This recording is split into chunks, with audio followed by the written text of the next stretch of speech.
Most people think communication is about what you say, but here's the brutal truth. It's not. The words that come out of your mouth represent less than 5% of your actual influence. The other 5% is psychology strategy and understanding how the human brain processes information. This is why some people can walk into any room, command respect, and get exactly what they want, while others struggle to be taken seriously, no matter how smart they are or how hard they work. You've probably noticed this phenomenon yourself. You know someone who isn't the smartest person in the room, but somehow everyone listens to them. They get promoted faster, close bigger deals, and seem to effortlessly influence others. Meanwhile, brilliant people with amazing ideas get ignored, overlooked, and underestimated. The difference isn't intelligence or luck, it's communication mastery. Here's what most people don't understand about powerful communication. It's not a talent you're born with, it's a skill. You can learn every element of influential speaking. From the way you enter a conversation, to how you structure your thoughts, to the psychological triggers you activate, can be systematic. The most persuasive speakers in the world, CEOs who command billion-dollar companies, negotiators who close impossible deals, leaders who inspire entire movements, they all follow specific psychological principles that you can master. This audiobook will teach you those principles. You'll learn how to read any echo room within seconds, how to structure your thoughts so people hang on every word, how to use strategic silence to create authority, how to handle disagreement, and how to build the kind of magnetic presence that makes people want to listen to you. By the time you finish, you won't just speak differently, you'll think differently about every interaction you have. But here's the catch. This only works if you apply it. These aren't theoretical concepts to think about. These are practical strategies to use immediately. Every technique I share has been proven in real-world situations. From boardrooms to first dates, from job interviews to family dinners. The psychology of communication is universal. And once you understand it, you'll never struggle to be heard, respected, or influential again. Chapter 1: The Fatal Communication Mistakes That Kill Your Influence Before You Even Speak. Most people sabotage their influence before they even open their mouth. They walk into conversations already defeated because, they've made fundamental mistakes that signal weakness, insecurity, and low status to everyone around them. These mistakes are so common that 90% of people make them without even realizing it, and they're destroying their ability to be taken seriously. The first fatal mistake is most people wait for others to start conversations, set the tone, and determine the direction of the discussion. They respond instead of leading. They follow instead of guiding, and they let other people control the frame of every interaction. This immediately positions them as followers, not leaders. When you're constantly reacting, you are giving away your power and training others to see you as someone who waits for permission rather than someone who takes charge. Reactive communicators use phrases like, I think maybe you're probably right and I'm not sure, but they ask permission to speak. They apologize for having opinions, and they constantly seek validation from others. This creates a kind of psychological dynamic where people unconsciously categorize them as less important, less confident, and less worthy of serious attention. The human brain is wired to respect certainty and authority, and reactive communication signals the opposite. The second fatal mistake is information dumping. Most people think that more information equals more persuasion, so they overwhelm others with facts, details, statistics, and explanations. They believe that if they just provide enough evidence, people will naturally agree with them. This is completely backwards. The human brain doesn't process information logically. It processes it emotionally first, then finds logical reasons to support those emotions. When you dump information on people, you're actually making it hard for them to understand and agree with you. You're creating cognitive overload, which triggers mental resistance. Instead of being persuaded, people become overwhelmed, confused, and mentally exhausted.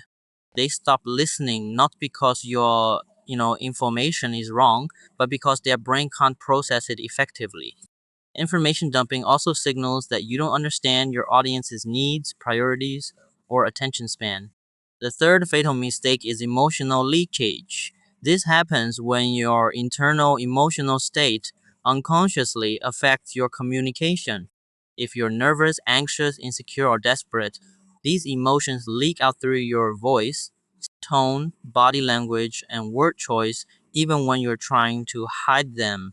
That people can sense emotional leakage immediately, and it destroys your credibility. Emotional leakage shows up in subtle ways. Your voice might get slightly higher when you're nervous. You might speak faster when you're anxious. You might use more filler words when you're uncertain. You might lean forward too much when you're desperate for approval. These micro signals communicate more than your actual words, and they tell people that you're not in control of yourself. If you can't control your own gut emotions, how can you be trusted with important decisions or responsibilities? The fourth fatal mistake is this is when you unconsciously copy the communication style, energy level, and opinions of whoever you're talking to. Mirror communicators become chameleons, constantly adjusting their personality to match their environment. They think this makes them more likable, but it actually makes them forgettable and untrustworthy. When you mirror others, you lose your unique voice and perspective. People can sense that you're not being authentic, and they stop taking you seriously. Mirror communication also prevents you from adding real value to conversations because you're just echoing what others have already said. Instead of being seen as agreeable, you're seen as weak, indecisive, and lacking in personal conviction. The fifth fatal mistake is this happens when you interpret neutral questions or comments as personal attacks and respond defensively. Defensive communicators are constantly explaining themselves, justifying their actions, and protecting their ego. They turn normal conversations into battles and exhaust people with their need to be right. Defensive communication creates a negative spiral. When you get defensive, others become more aggressive, which makes you even more defensive. This pattern destroys relationships, erodes trust, and makes people avoid communicating with you altogether. It also signals that you're insecure about your competence or authority, which undermines your influence. The sixth fatal mistake is approval-seeking communication.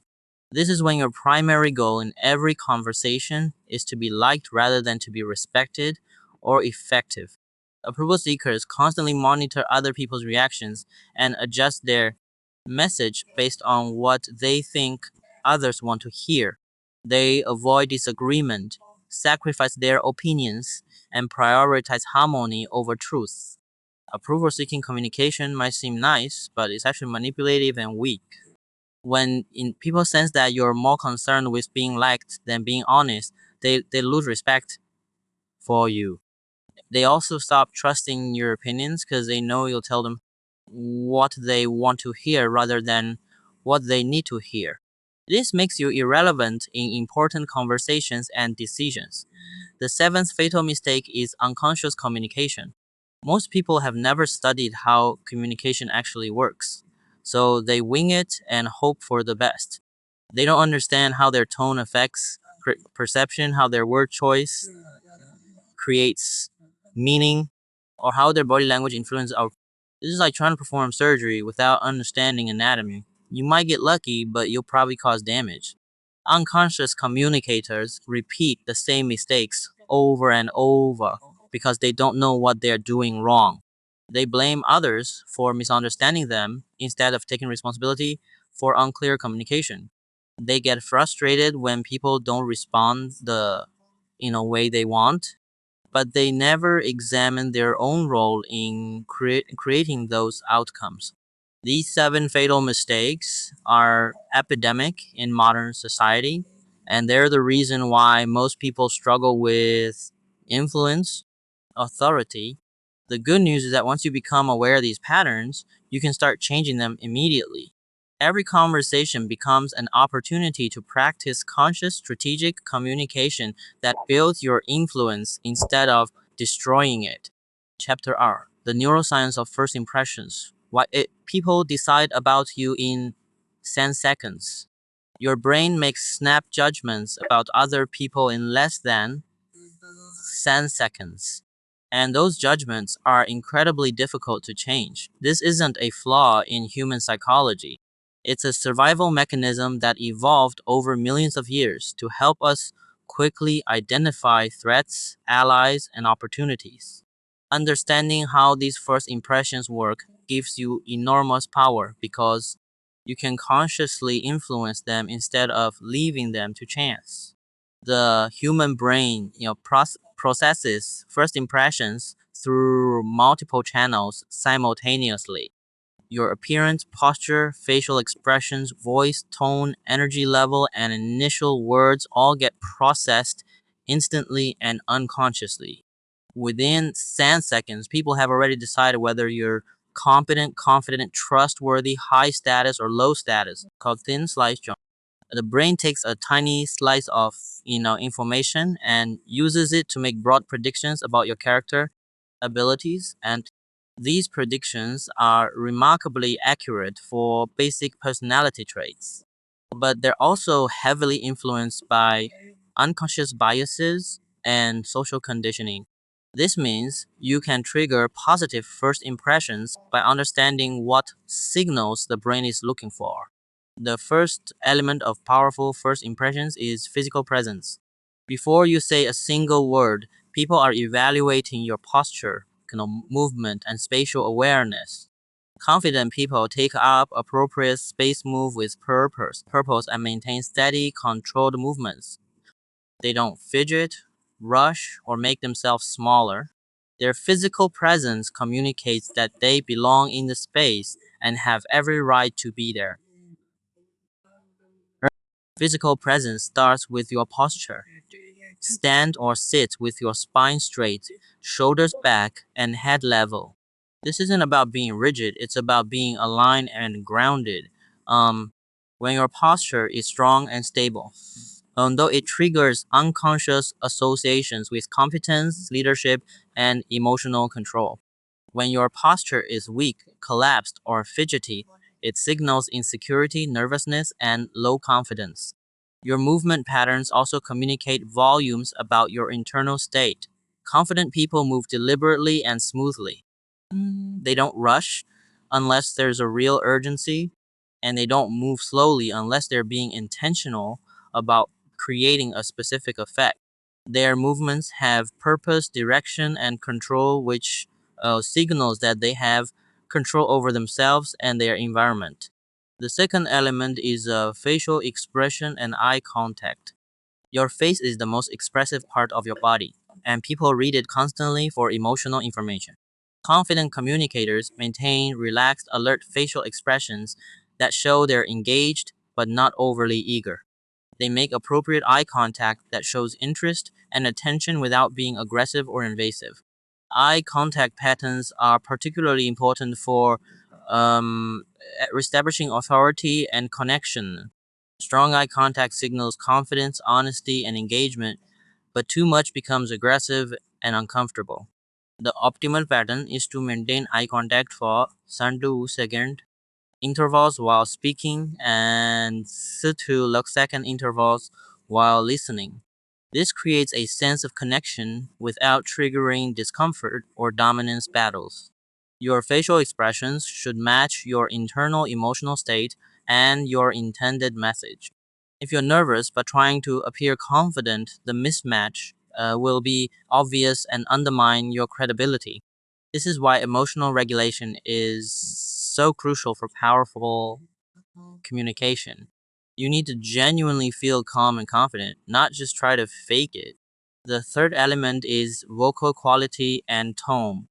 Your voice carries enormous amounts of information about your emotional state, confidence level, and social status.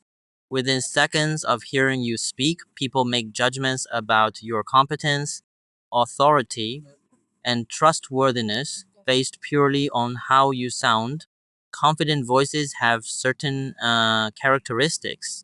They're well supported by breath, which creates a full, rich tone. They have controlled pace, which shows thoughtfulness and intentionality. They have appropriate volume, which demonstrates awareness of the space and audience. They have clear articulation, which signals education and attention to detail. And they have varied intonation, which keeps people engaged and interested. Many people unconsciously sabotage their vocal authority by speaking too quietly, which signals insecurity, speaking too quickly, which signals nervousness, or using uptalk, which makes statements sound like questions. These vocal patterns immediately lower your perceived status and competence, regardless of what you're actually saying. The fourth element is your opening words and energy. The first thing you say sets the tone for the entire conversation, and people remember it disproportionately due to the primacy effect. Confident communicators open with clear, purposeful statements that establish their authority and set the direction for the discussion. Weak openings include apologizing for speaking, interrupting, or taking up time. They include uncertain phrases like, I'm not sure if this is right, or I hope you don't mind me saying. They include excessive pleasantries or small talk that waste time and dilutes your message. These patterns immediately signal that you don't value your own time or opinions, which trains others to devalue them as well. Strong openings are direct, purposeful, and confident. They might include a clear statement of your purpose, an interesting observation that demonstrates insight, or a strategic question that engages the other person's thinking.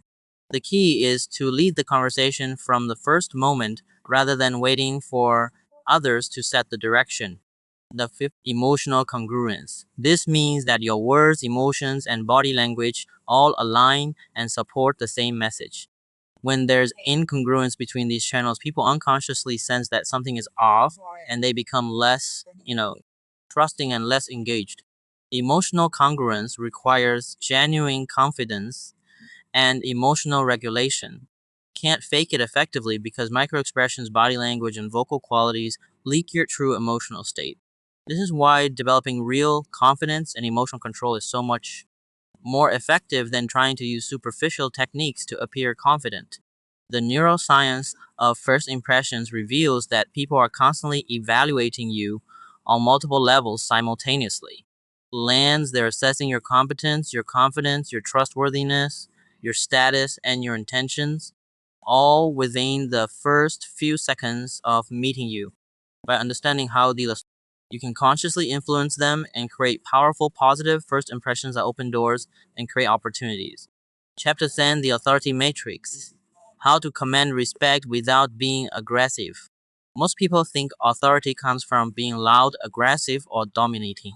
But real authority is the equal opposite. True authority is calm, controlled, and magnetic. It draws people in rather than pushing them away, and it creates respect rather than fear or resentment. Understanding the difference between authority and aggression is crucial because one builds your influence while the other destroys it. Authority is based on competence, confidence, and emotional control. When you have genuine authority, people naturally defer to your judgment, seek your opinions, and follow your lead. This happens because authority triggers unconscious respect and trust. People feel safe around authoritative individuals because they sense that these people have control over themselves and their environment.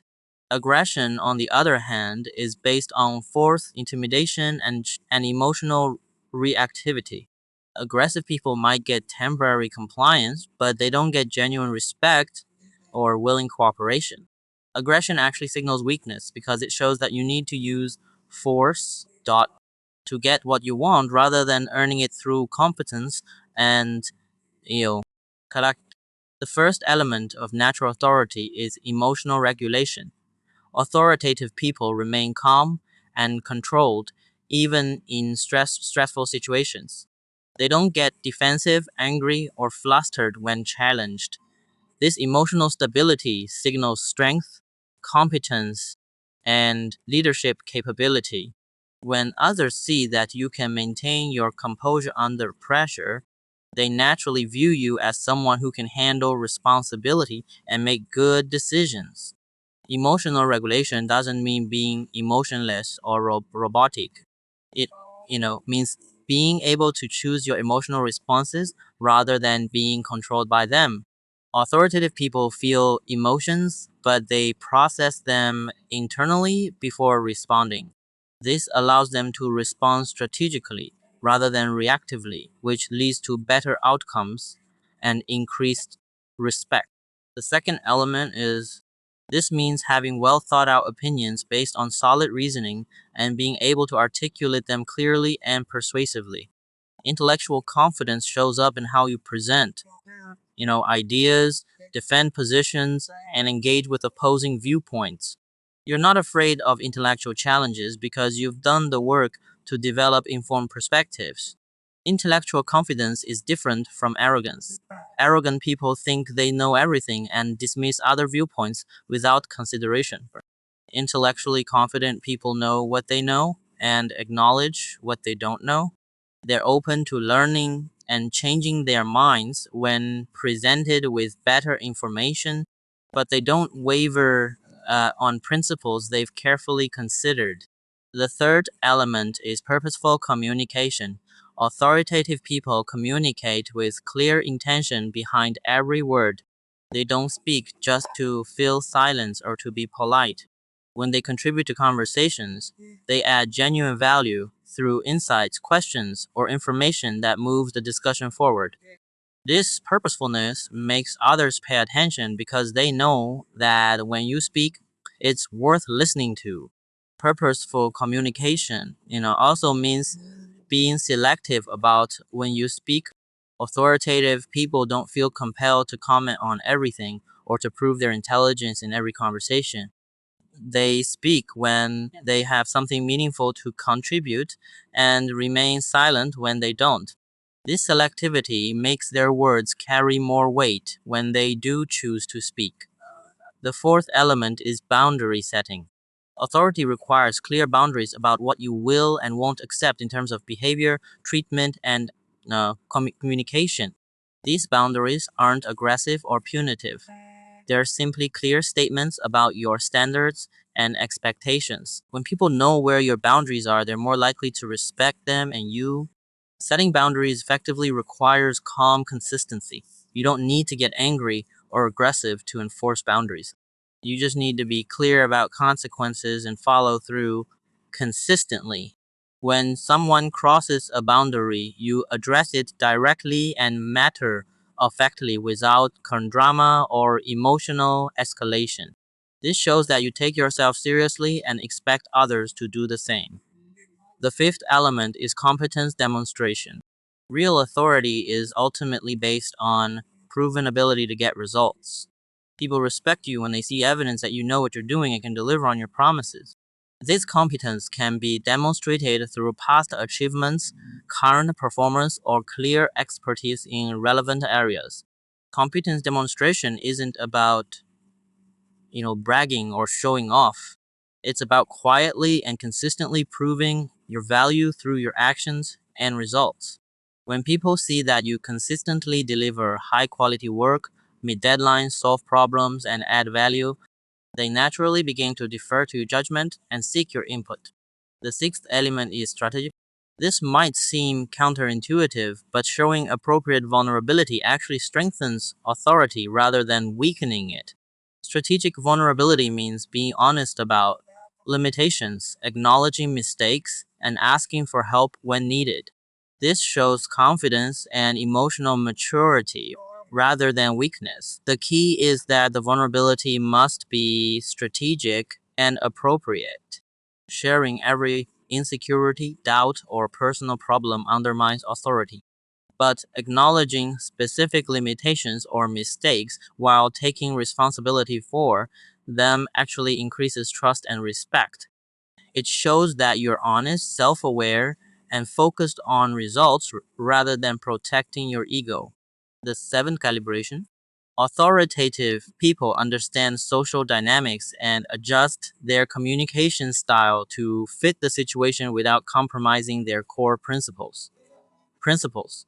They know when to be more formal or casual, when to be direct or diplomatic, when to lead or support.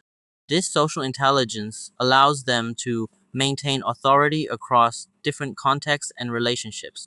Social calibration requires observing and understanding the unspoken rules of different social environments. What works in a boardroom might not work, at a family dinner. What's appropriate with peers might not be appropriate with subordinates or superiors.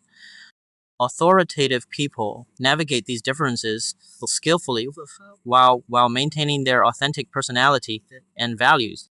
Authority is not about dominating others or getting your way through force. It's about earning respect through competence, character, and emotional maturity. When you develop genuine authority, people naturally want to follow your lead, seek your advice, and respect your decisions. This creates influence that lasts and relationships that strengthen over time rather than deteriorating due to resentment or fear. Chapter 4. The Persuasion Operating System. How to change minds without manipulation. Persuasion is not manipulation. Manipulation involves deceiving or coercing people to act against their best interest for your benefit. Persuasion involves helping people make decisions that are genuinely good for them while also achieving your legitimate objectives. This thing is crucial. Ethical persuasion creates lasting relationships and results, while manipulation destroys trust and backfires over time. The foundation of ethical persuasion is understanding how people actually make decisions. Most people think decision making is a logical, rational process, but neuroscience reveals that it's primarily emotional. People make decisions based on feelings and use logic to justify those decisions to themselves and others. This means that effective persuasion must engage emotions first, then provide logical support for the emotional decision. This doesn't mean manipulating emotions or creating false feelings. It means understanding what people genuinely care about and helping them see how your proposal connects to their real values, priorities, and desires. When persuasion aligns with someone's authentic interests and emotions, it feels natural and beneficial rather than pushy or manipulative. The first principle of the persuasion operating system is identifying the other person's core motivations.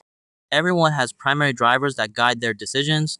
These might include security, achievement, recognition, autonomy, connection, growth, or contribution. Before attempting to persuade someone, you need to understand what really motivates them, not what you think should motivate them.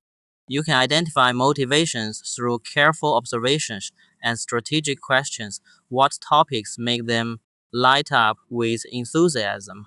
What concerns keep them awake at night? What achievements are they most proud of? And what fears do they try to avoid? What values do they consistently defend?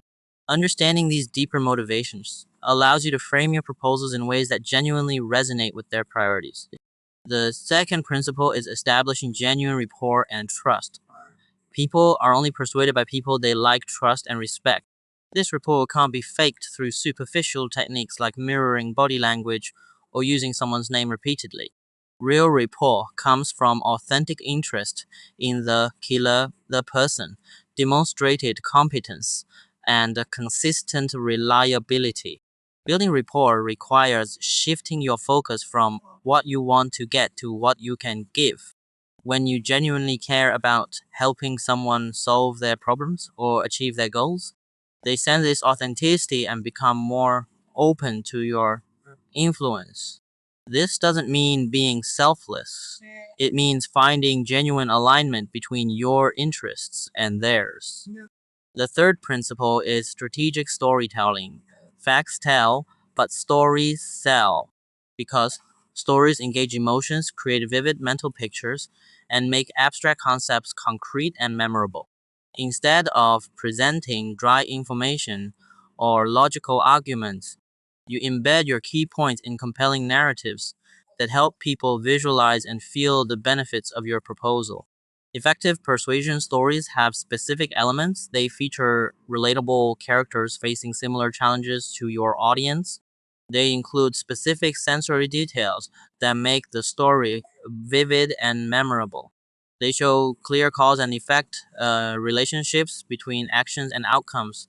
They end with results that your audience wants to achieve. And they position your proposal as the key factor that enable the positive outcome. The fourth principle is addressing resistance proactively. Every person has reasons for potentially saying no to your proposal, and ignoring these concerns doesn't make them go away. Skilled persuaders identify likely objections and address them before they're raised. This shows that you understand the other person's perspective and have thoughtfully considered their concerns. Addressing resistance isn't about overpowering objections with stronger arguments. It's about acknowledging legitimate concerns and providing genuine solutions or alternatives. Sometimes this means modifying your proposal to better meet their needs. Sometimes it means providing additional information or assurances. Sometimes it means accepting that your proposal isn't right for them at this time. The fifth principle is creating urgency without pressure. People postpone decisions when there's no compelling reason to act. Now, effective persuasion includes legitimate reasons why acting sooner is better than acting later. This might include limited availability, time-sensitive opportunities, or increasing costs or difficulties over time. The key is that the urgency must be real, not artificial. Creating false deadlines or scarcity backfires when people discover the deception. But highlighting genuine time-sensitive factors helps people overcome natural procrastination and indecision. You're not pressuring them. You're helping them avoid the negative consequences of unnecessary delay. The sixth principle is making it easy to say yes. Even when people want to accept your proposal, they might hesitate if the process seems complicated, risky, or overwhelming. Effective persuasion removes as many barriers as possible and makes the next step clear, simple, and low risk. This might involve breaking a large commitment into smaller steps, providing king guarantees or trial periods, reducing upfront costs, or handling administrative details yourself. The easier you make it for people to move forward, the more likely they are to do so, even when they're genuinely interested in your proposal. The seventh principle is confirming commitment and next steps. Many persuasion attempts fail not because people aren't convinced, but because the conversation ends without clear agreement about what happens next. Once someone agrees to your proposal, you need to confirm their commitment and establish specific next steps with timelines and responsibilities.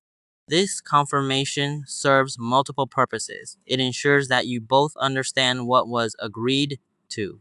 It creates psychological commitment through the consistency principle. It prevents the agreement from being forgotten or deprioritized. And it maintains momentum by establishing immediate action steps rather than leaving everything for later. The persuasion operating system works because it aligns with how people naturally think, feel, and make decisions. It doesn't try to override their judgment or manipulate their emotions. Instead, it helps them make good decisions by providing relevant information, addressing legitimate concerns, and making it easy to take action that serves their interests while also achieving your objectives.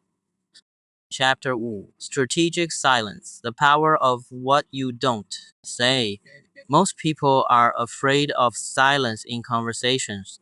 They feel compelled to fill every pause with words, even when they have nothing meaningful to say. This fear of silence destroys their communication power because it makes them appear nervous, anxious, and lacking in confidence. Learning to use silence strategically is one of the most powerful communication skills you can develop. Silence is not the absence of communication, it's a different form of communication. Strategic silence can convey confidence, authority, thoughtfulness, and control. It can create space for others to reveal important information. It can add weight and impact to your words. It can diffuse tension and create connection, and it can give you time to think before responding instead of reacting impulsively. The first type of strategic silence is the confidence pause. This is a brief silence before you speak that shows you're choosing your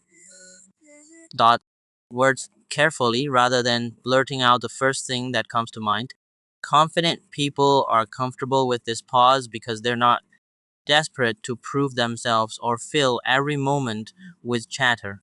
The confidence pause works because it signals thoughtfulness and intentionality.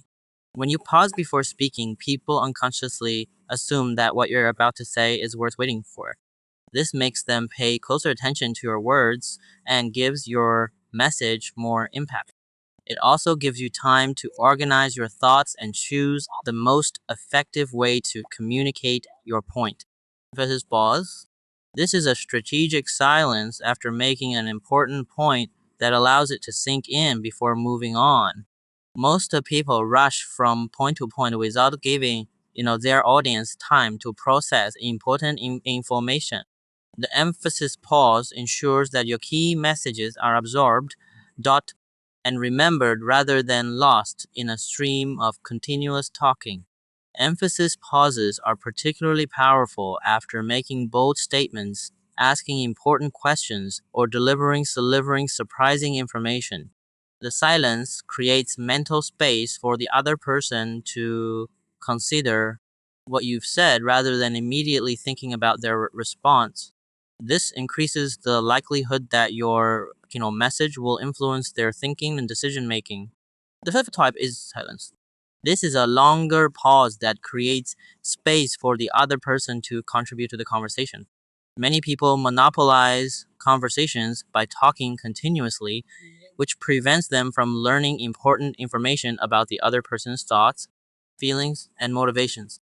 Invitation silences encourage others to share more than they initially intended. Invitation silences work because most people feel compelled, to fill conversational gaps. When you create space through silence, others will often reveal information they wouldn't share if you kept talking. This information can be invaluable for understanding their perspectives, building rapport, and identifying opportunities for connection or persuasion. The fourth type is this is a silence that gives you time to think before responding to difficult questions or challenging statements. Instead of feeling pressured to respond immediately, you can take a moment to, consider your options and choose the most strategic response. This prevents you from saying something you'll regret and helps you maintain control of the conversation. Processing pauses are especially important when dealing with confrontation, criticism, or high pressure situations. The natural tendency is to defend yourself immediately, but this often leads to reactive responses that escalate conflict or undermine your position. A strategic pause allows you to respond thoughtfully rather than emotionally, which leads to better outcomes. Table tension pause. This is a silence that allows uncomfortable emotions or difficult topics to exist without immediately trying to fix them or move past them. Many people are so uncomfortable with tension that they rush to resolve it even when sitting with the discomfort would be more productive. Tension pauses can be powerful in negotiations, difficult conversations, or when addressing performance issues. Instead of immediately offering solutions or reassurances, you allow the other person to feel the full weight of the situation. This often motivates them to take responsibility or propose solutions themselves rather than waiting for you to fix their problems. The sixth type is a reflection silence. This is a pause that gives both parties time to consider what has been discussed before moving to the next topic or making decisions. Reflection silences prevent rushed decisions and ensure that important conversations receive adequate consideration. Reflection silences are particularly valuable at the end of important discussions or before making significant commitments. They allow everyone involved to mentally review what has been covered, identify any remaining questions or concerns, and confirm their understanding before proceeding. Using silence effectively requires overcoming your discomfort with conversational gaps. Most people find silence awkward because they interpret it as a sign that the conversation isn't going well.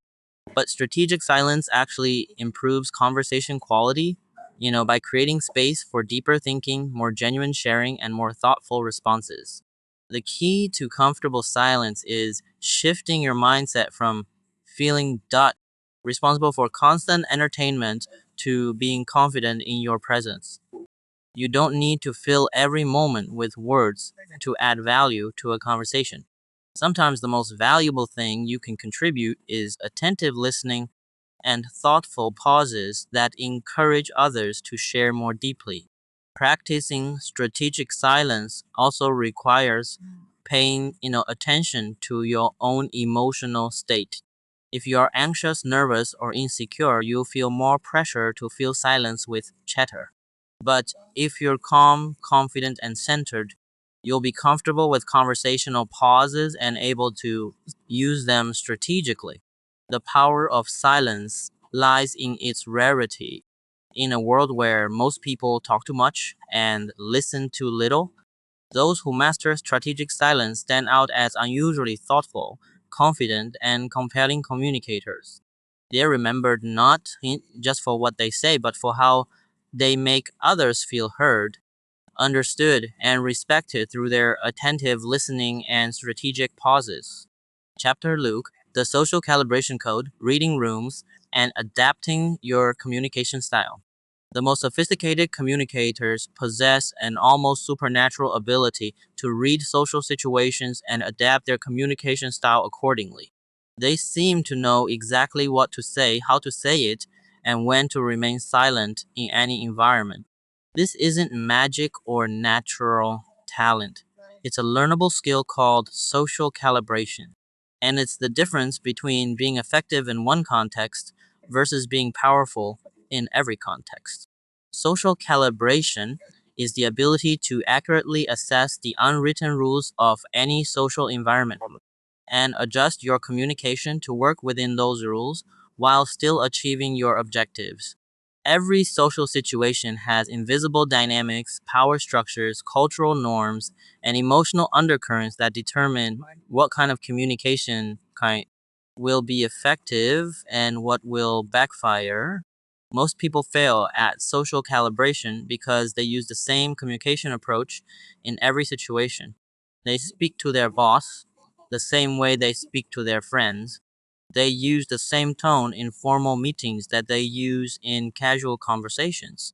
They apply the same strategies in high tension situations that they use in relaxed environments. This lack of adaptation severely limits their influence and often creates unnecessary conflict or resistance. The first element of social calibration is situational awareness.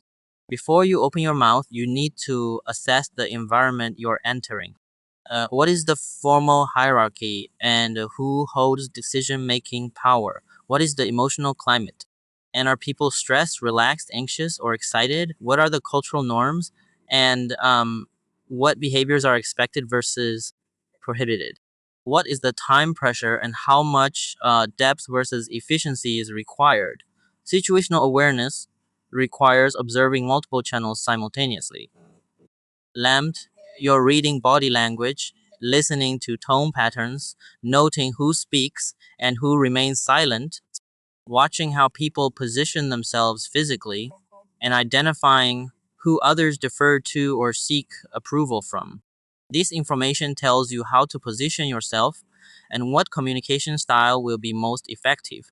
The second element, different people respond to different types of communication, and effective calibration requires understanding your specific audience. Are they analytical, people who want facts and logic, or relational, people who want connection and emotion? Are they detail-oriented people who need comprehensive information, or big picture people who want summary and vision? Are they risk-averse people who need reassurance, or risk-tolerant people who respond to bold proposals? You can assess audience preferences through several indicators. Their professional background often predicts their communication preferences.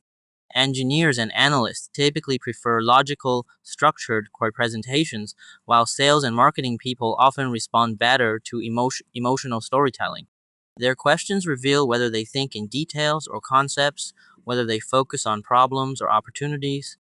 The third element is every social situation has formal and informal power structures that determine how influence flows.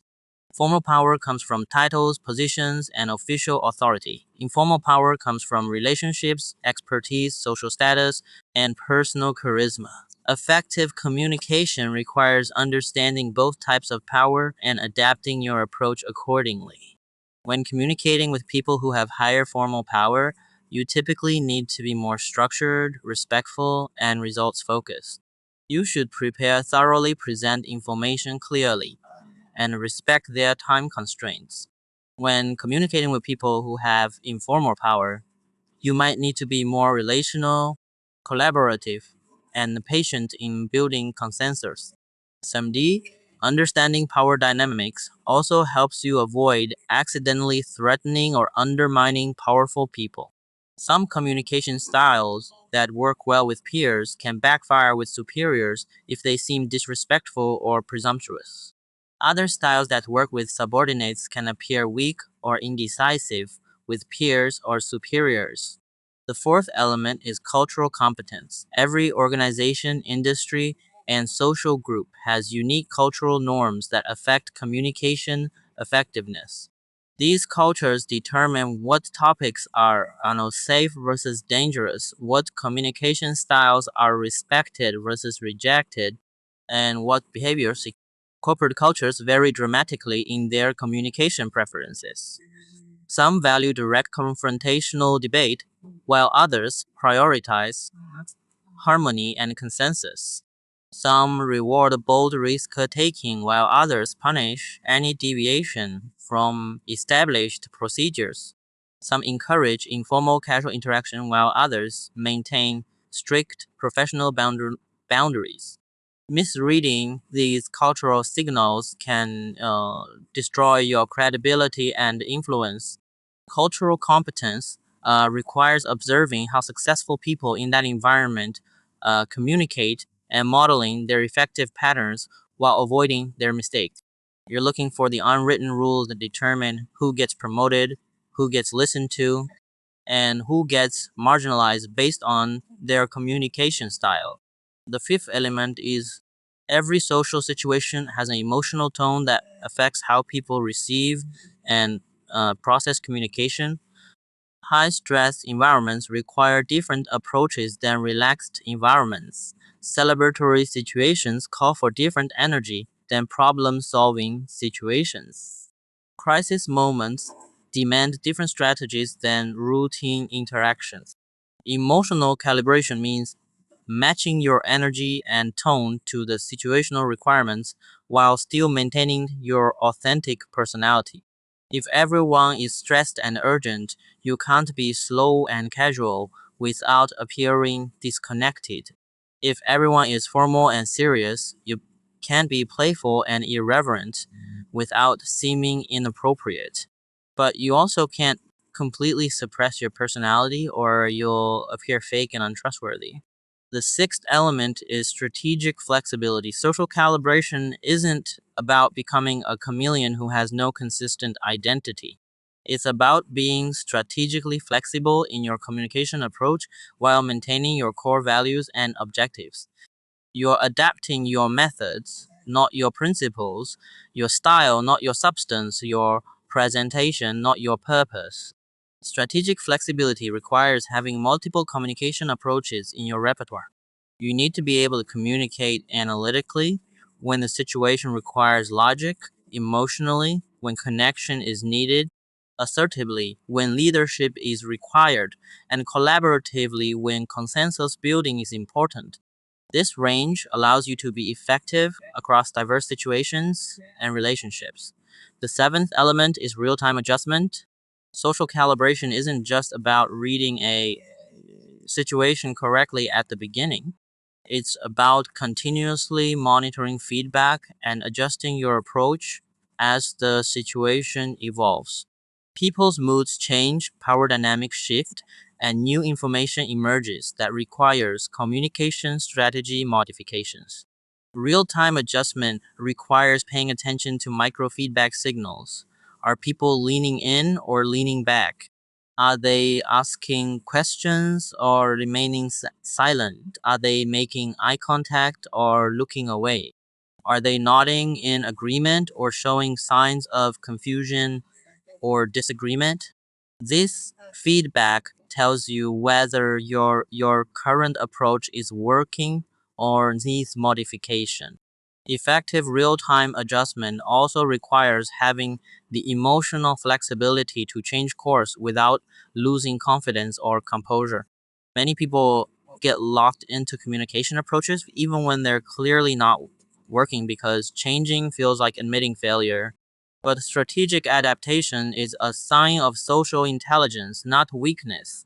Mastering social calibration transforms you from someone, who is effective in limited context to someone who can succeed in any environment. You become the person others rely on for important conversations, difficult negotiations, and high stakes presentations because you have the rare ability to read situations accurately and communicate in ways that achieve results while maintaining relationships. Chapter T, the confidence algorithm, building unshakable self-assurance in any situation. Confidence is not a personality trait you're born with. It's innate skill you can systematically develop. Most people think confidence comes from success, but the reality is reversed. Confidence creates success, not the other way around. When you understand how confidence actually works, you can build it deliberately and maintain it consistently regardless of external circumstances. The foundation of unshakable confidence is understanding the difference between outcome-based confidence and process-based confidence. Outcome-based confidence depends on external results and other people's approval. When things go well, you feel confident. When they don't, you feel insecure. This type of confidence is fragile and unreliable because you can't control outcomes or other people's reactions. Process-based confidence comes from trusting your ability to handle whatever happens. It's based on your preparation, competence, and emotional resilience rather than specific results. When you have process-based confidence, you remain steady and self-assured even when outcomes are uncertain or, disappointing because you know you have the skills and character to navigate any situation effectively. The first element of the confidence algorithm is competence building. Real confidence is rooted in real ability, and you can't fake competence for very long without being exposed. This means that building confidence requires continuously developing your knowledge, skills, and expertise in areas that matter to your goals and responsibilities. Competence building isn't just about technical skills, it also includes communication skills, emotional regulation, leadership abilities, problem solving capabilities, and social intelligence. The broader the more confident you can be in diverse situations because you know you have the tools to add value and achieve results. The key to competence building is deliberate practice, focused on your specific weaknesses and challenges. Most people practice what they're already good at because it feels comfortable and rewarding. But confidence comes from knowing you can handle difficult situations, which requires practicing the skills you'll need when things go wrong. The element is confidence grows when you know you've prepared thoroughly for whatever challenges you might face. This preparation includes researching relevant information, anticipating potential problems, developing contingency plans, and rehearsing important communications or presentations.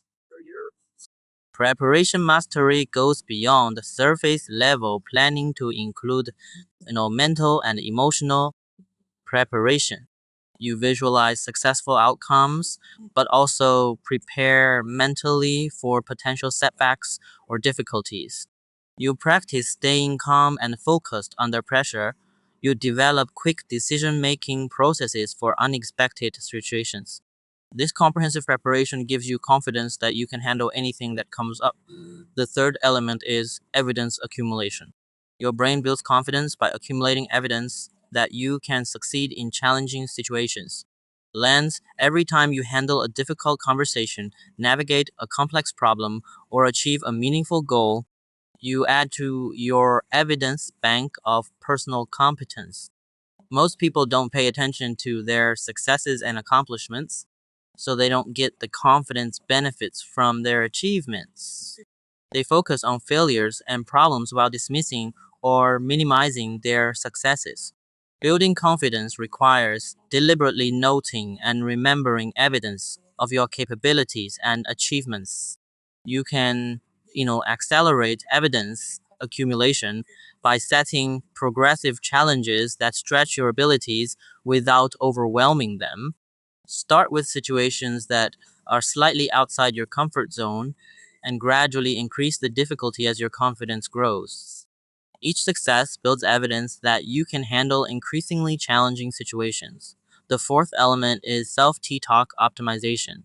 Your internal dialogue has enormous impact on your confidence levels because your brain believes what you tell it repeatedly.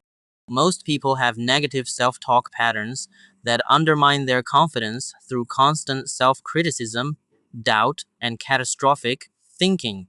Optimizing self-talk doesn't mean unrealistic positive thinking or denying genuine challenges.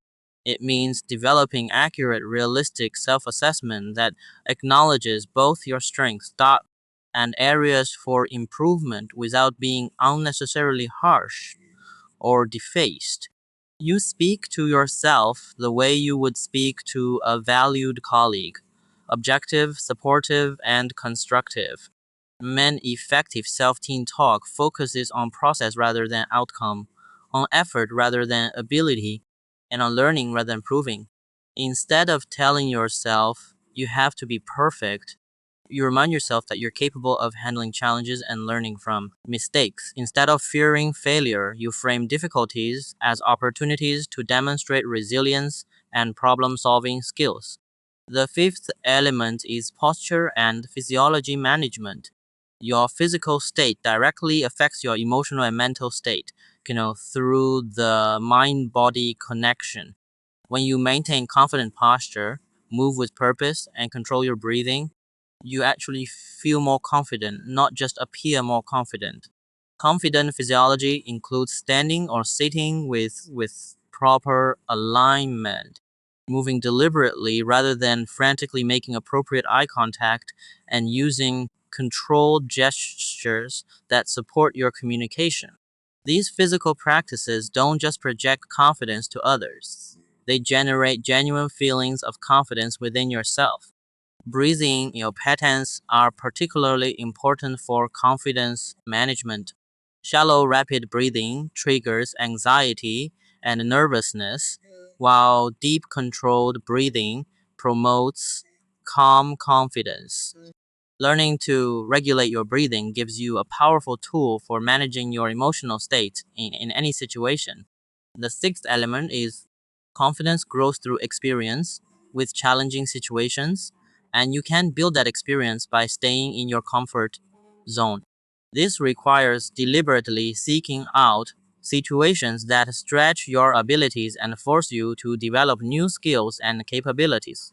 Comfort zone expansion should be systematic and progressive rather than reckless and overwhelming. You want to challenge yourself enough to grow, but not so much that you become overwhelmed and lose confidence. The goal is to gradually expand your comfort zone so that situations that once seemed impossible become routine. Each time you successfully navigate a situation outside your previous comfort zone, you expand your confidence for similar situations in the future. Over time, this builds deep, unshakable confidence because you have extensive evidence that you can adapt and succeed in diverse, challenging circumstances. The seventh element is identity alignment. The most powerful confidence comes from alignment between your actions and your authentic identity. When you're trying to be someone you're not, or acting in ways that contradict your values, you feel insecure and uncertain regardless of your external success. Identity aligned confidence means knowing who you are, what you stand for, and what you're capable of achieving. It means being comfortable with your strengths and limitations without feeling the need to pretend or compensate. It means acting in ways that reflect your genuine personality and values rather than trying to meet other people's expectations. This type of confidence is unshakable because it doesn't depend on external validation or approval. You know who you are, and you're comfortable with that identity regardless of what others think. This inner security gives you the freedom to communicate authentically and take appropriate risks without being paralyzed by fear of rejection or failure. The confidence algorithm works because it builds genuine self-assurance based on real competence, preparation, evidence, and self-knowledge rather than superficial techniques or positive thinking. When you systematically develop these elements, you create confidence that withstands, pressure, performs under stress, and grows stronger through challenges rather than being diminished by them. Chapter Ba Advanced Influence Techniques, the psychology of getting what you want without force. Influence is not about overpowering people or manipulating them into compliance. It's about understanding human psychology and creating conditions where people naturally want to cooperate with you. The most powerful influence techniques work by aligning with how people already think, feel, and make decisions rather than fighting against their natural tendencies. The foundation of ethical influence is understanding that people don't resist ideas, they create themselves. When you can guide people to discover conclusions, solutions, or decisions on their own, they feel ownership and commitment rather than resentment or resistance. This requires shifting from telling people what to think to helping them think more effectively about their own situations and goals. The first advanced influence technique is assumption reframing, and most people make unconscious assumptions about what's possible, normal, or appropriate in any given situation. These assumptions create invisible boundaries that limit their thinking and decision aim. By skillfully challenging or reframing these assumptions, you can expand their perception of available options. Assumption reframing works by introducing new perspectives that highlight the arbitrary nature of current limitations. You might ask questions like, what if we didn't have to follow the usual process? Or, what would be possible if budget wasn't a constraint? Or how would this look if we were starting from scratch? These questions help people break free from limiting assumptions and consider new possibilities. The key to effective assumption reframing is making it feel natural and collaborative rather than pushy or argumentative. You're not attacking their current thinking, you're helping them expand it. You present alternative perspectives as interesting possibilities to explore rather than as corrections to their faulty reasoning. The second technique is social proof orchestration. People look to others for guidance about what to think, feel, and do, especially in uncertain situations. By strategically highlighting relevant examples of others who have made similar decisions, you can influence people's perception of what's normal, reasonable, or beneficial. Social proof orchestration requires careful selection of relevant examples that match the key person's situation, values, and concerns. The examples should come from people they respect or identify with and demonstrate outcomes they want to achieve. Generic testimonials or irrelevant examples can actually backfire by highlighting differences rather than similarities. You can also create social proof through strategic networking and relationship building. When influential people in someone's network support your position or proposal, it carries much more weight than your direct advocacy. This requires, building genuine relationships with key influencers and helping them understand how your proposals benefit their interests as well. Third technique is cognitive reframing. This involves helping people interpret situations, events, or information in ways that support better decision. The same facts can be perceived very differently depending on how they're framed and presented. Skilled influence practitioners help people see situations in ways that reveal opportunities rather than just obstacles. Cognitive reframing works by shifting focus from problems to solutions, from costs to benefits, from risks to potential rewards, from what's missing to what's possible. You're not changing the facts. You're helping people interpret those facts in more productive and optimistic ways that enable action rather than paralysis. Effective cognitive reframing requires understanding the other person's current mental framework and gently guiding them toward more empowering interpretations. This means listening carefully to how they describe situations and strategically introducing alternative perspectives that open up new possibilities.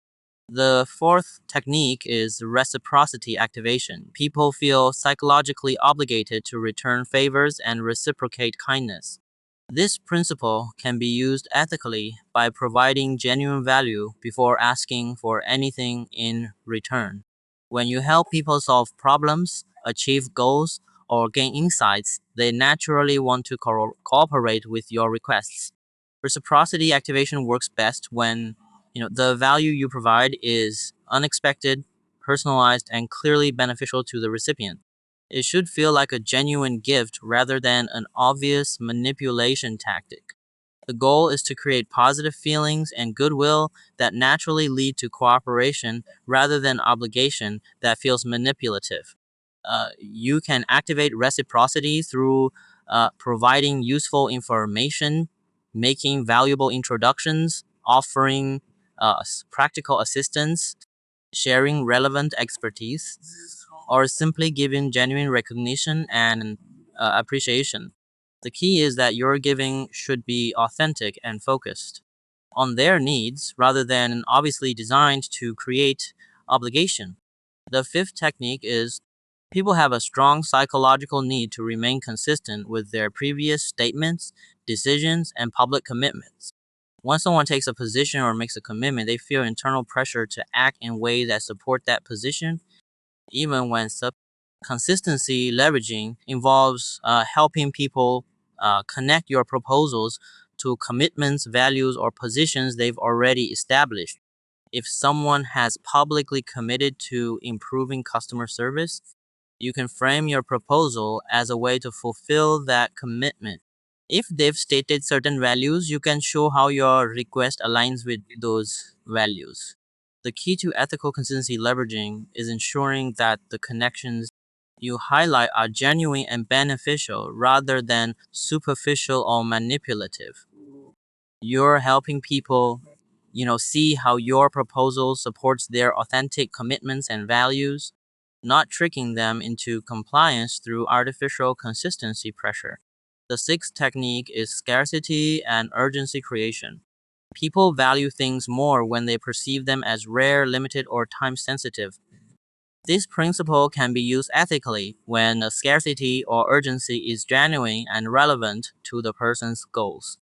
Creating false scarcity is manipulative and backfires when discovered. Genuine scarcity might include limited availability of opportunities, resources, or timing windows. Real urgency might involve deadlines, consequences, or changing market conditions.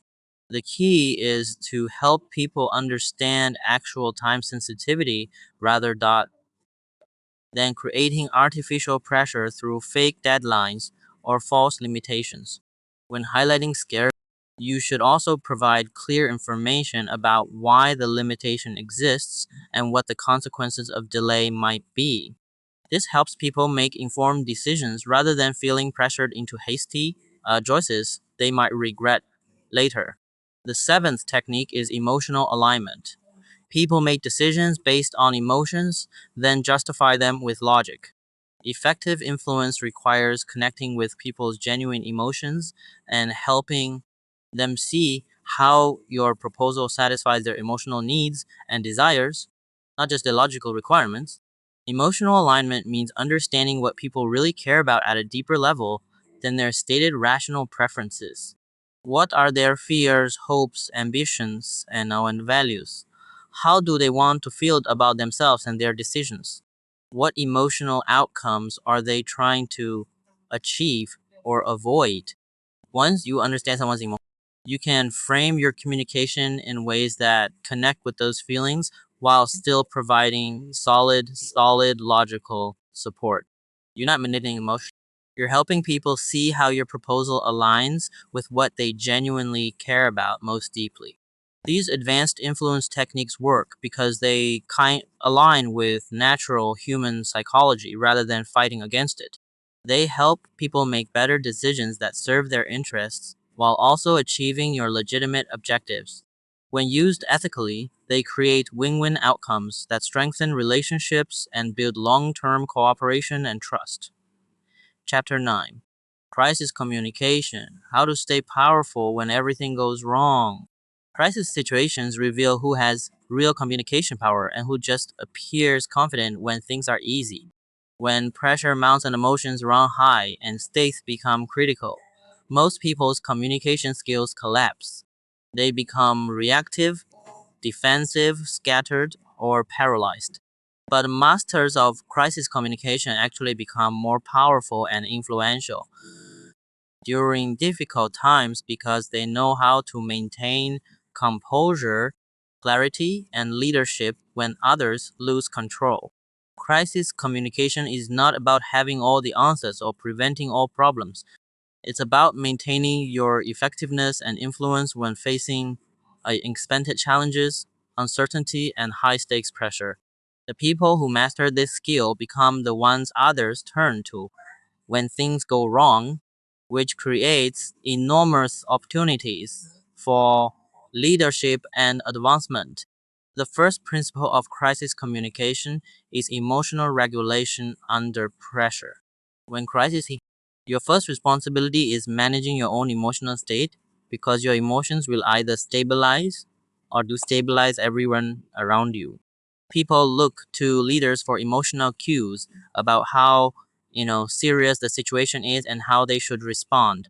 Emotional regulation doesn't mean suppressing emotions or pretending everything is fine. It means processing emotions internally before they leak out in destructive ways. You feel the stress, anxiety, or urgency, but you don't let those feelings control your communication or decision making. This emotional control gives others confidence that you can handle this situation effectively. Techniques for crisis emotional regulation include controlled breathing to maintain physiological calm, strategic pausing before responding to avoid reactive statements, grounding yourself in facts rather than fears, and focusing on solutions rather than dwelling on problems. These practices help you maintain the clear thinking necessary for effective crisis leadership. The second principle is information management and transparency. During crisis, people are hungry for information and they'll create their own explanations. If you don't provide clear, accurate updates, this rumor generation, often makes situations worse than they actually are. So proactive communication is essential for maintaining control and confidence. Effective crisis information management means providing regular updates even when you don't have complete information. You communicate what you know, what you don't know, what you're doing to find out more, and when you expect to have additional information. This transparency builds trust and prevents the information vacuum that leads to speculation and panic. You should also acknowledge the seriousness of situations without being alarmist or defeatist. People need to understand that you're taking things seriously and responding appropriately, but they also need confidence that the situation is manageable. This balance requires careful word choice and tone management. The third principle is solution-focused communication. Crisis situations naturally generate problem-focused thinking where people become absorbed in analyzing what went wrong, who's to blame, and how bad things might get.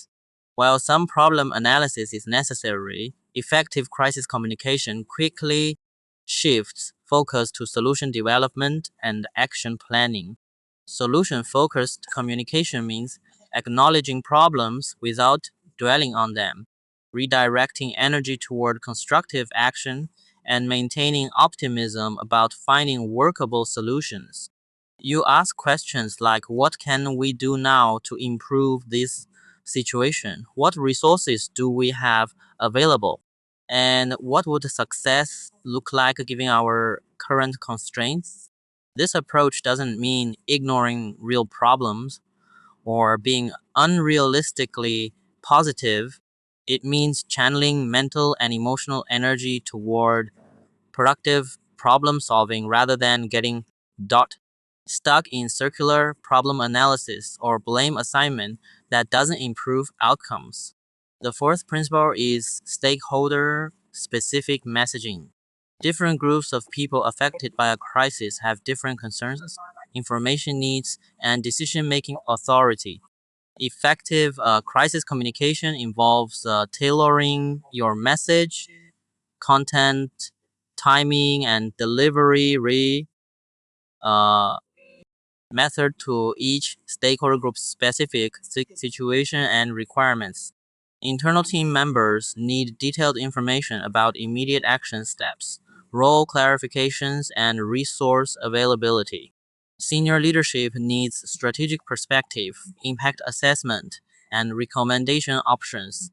External partners need relevant updates without confidential details. Customers need reassurance about how the situation affects them and what you're doing to protect their interests. Creating stakeholder specific messaging requires understanding each group's priorities, concerns, and decision making processes. You provide enough information for them to feel informed and confident without overwhelming them with irrelevant details or creating unnecessary anxiety about aspects that don't affect them. The fifth principle is decisive leadership communication. Crises require decisions to be made quickly with incomplete information under time pressure. Effective crisis communicators can gather input quickly, synthesize information efficiently, and communicate decisions clearly even when they're not completely certain about all the implications. Decisive leadership communication involves stating decisions clearly, explaining the reasoning behind them, assigning specific responsibilities with deadlines, and establishing follow-up processes for monitoring results and making adjustments. You don't wait for perfect information or universal consensus because delay often makes problems worse. The key is balancing speed with thoroughness. You move quickly enough to address urgent needs, but thoughtfully enough to avoid creating bigger problems through hasty decisions. This requires developing good judgment about when more analysis is needed versus when action is more important than additional planning. The sixth principle is reputation, protection, and recovery. How you communicate during crisis significantly impacts your long-term reputation and relationships. People remember how you handled pressure more than they remember the specific problems you faced. This makes crisis communication an opportunity to demonstrate character, competence, and leadership rather than just a challenge to survive. Reputation protection involves taking appropriate responsibility without unnecessary self-blame, maintaining professional standards even under pressure, and following through on commitments made during crisis periods. You don't promise things you can't deliver, but you do everything possible to fulfill the commitments you make.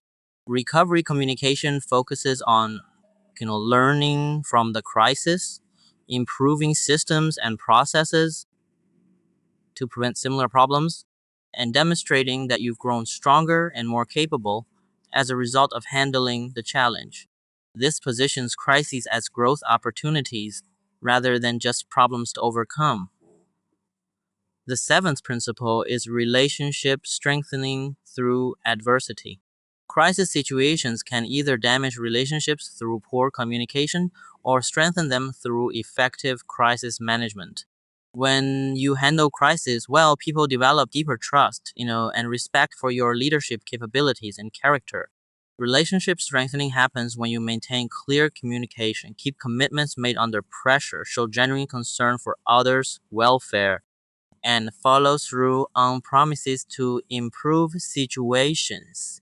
People who see you perform well under pressure become stronger advocates and supporters in the future. You can also use crisis situations to demonstrate values and priorities that might not be visible during normal operations. How you treat people when resources are scarce, what principles you maintain under pressure, and how you balance competing interests during difficult times all reveal character that builds long-term trust and influence. Crisis communication mastery transforms you from someone who struggles during difficult periods to someone who actually gains influence and respect through effective crisis leadership. Instead of avoiding challenging situations, you become the person others seek out when they need strong, steady leadership during chapter sure. Building communication systems that create lasting influence. Most people approach communication as a series of isolated interactions without any systematic strategy for building cumulative influence over time. They have good conversations and bad conversations, random successes and unexpected failures, but no coherent system for consistently developing their communication power and expanding their influence. Building lasting influence requires systematic approaches that compound over time rather than relying on individual moments of brilliance. The foundation of systematic communication influence is understanding that every interaction either builds or erodes your reputation for competence, trustworthiness, and leadership.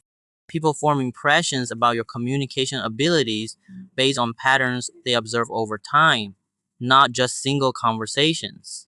This means you need consistent standards and approaches that reinforce positive perceptions through multiple touch points. The first element of communication systems is message consistency across contexts. Your core messages about your capabilities, values, priorities, and expertise should remain consistent whether you're speaking in formal presentations, casual conversations, written communications, or crisis situations. This consistency helps people develop clear, accurate impressions of who you are and what you stand for. Message consistency doesn't mean being rigid or robotic. in your communication. MDM means it means having clear, authentic core themes that appear reliably across different formats and situations. When they interact with you multiple times, they should get reinforcing evidence about your key strengths and values rather than confusing mixed signals that make you hard to categorize or remember. You develop message consistency by identifying your core professional identity and value proposition, then finding natural ways to reinforce these themes in diverse communication situations.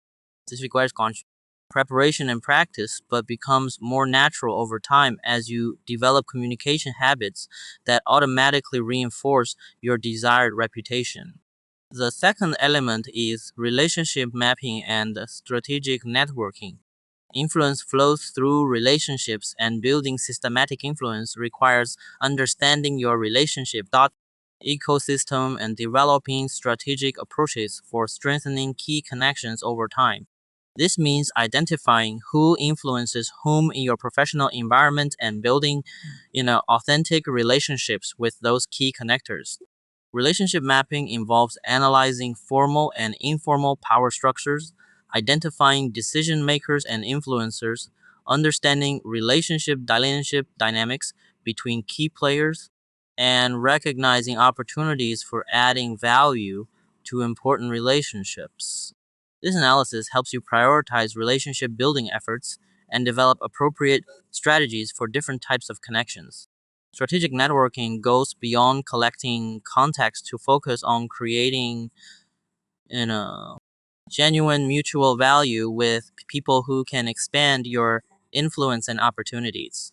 This requires understanding others' goals, challenges, and priorities, then finding authentic ways to help them achieve their objectives while building stronger professional relationships. The third element is expertise positioning and thought leadership development. People develop lasting influence by becoming known for specific expertise and insights that others find valuable.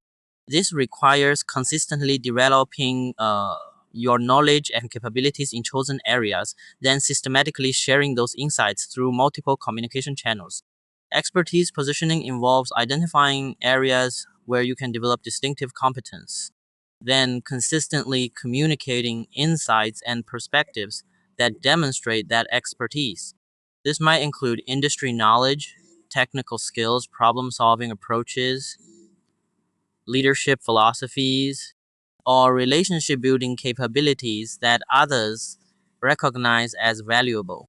Thought leadership development requires regularly creating and sharing content that showcases your expertise and provides value to others.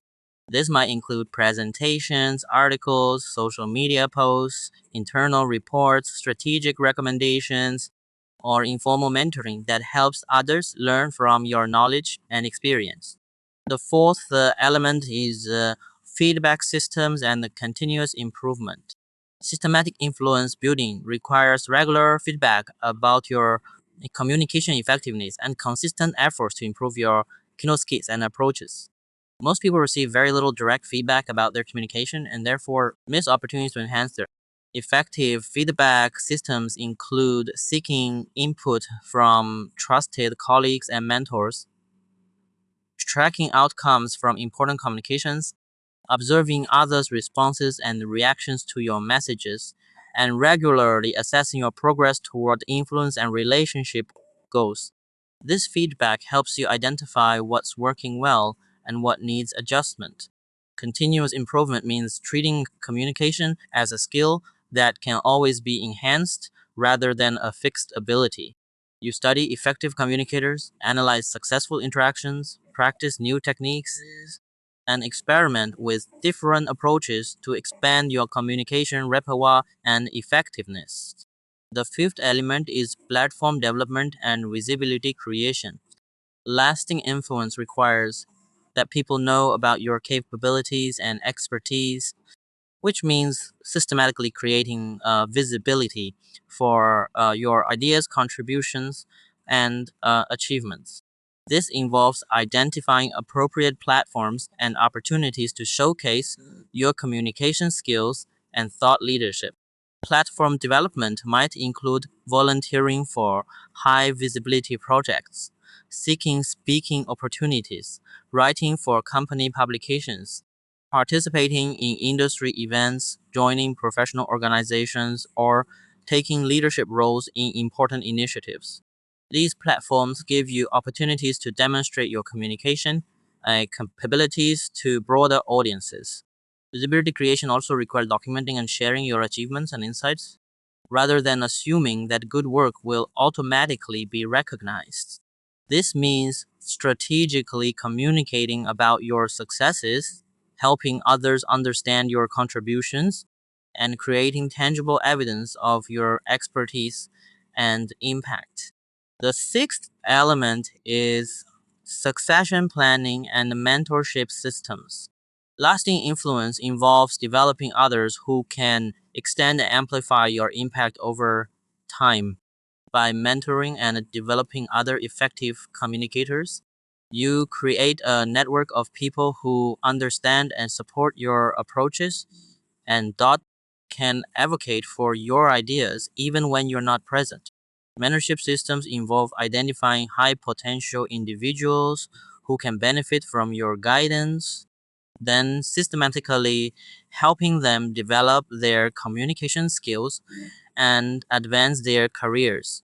This creates loyalty and advocacy while also establishing your reputation as someone who develops, cultivates, and builds strong teams. Succession planning means preparing others to carry forward your ideas and approaches even if you move to different roles or organizations. This might involve training team members, documenting your methods, creating process improvements, or developing organizational capabilities that outlast your direct involvement. The seventh element is legacy building and institutional influence.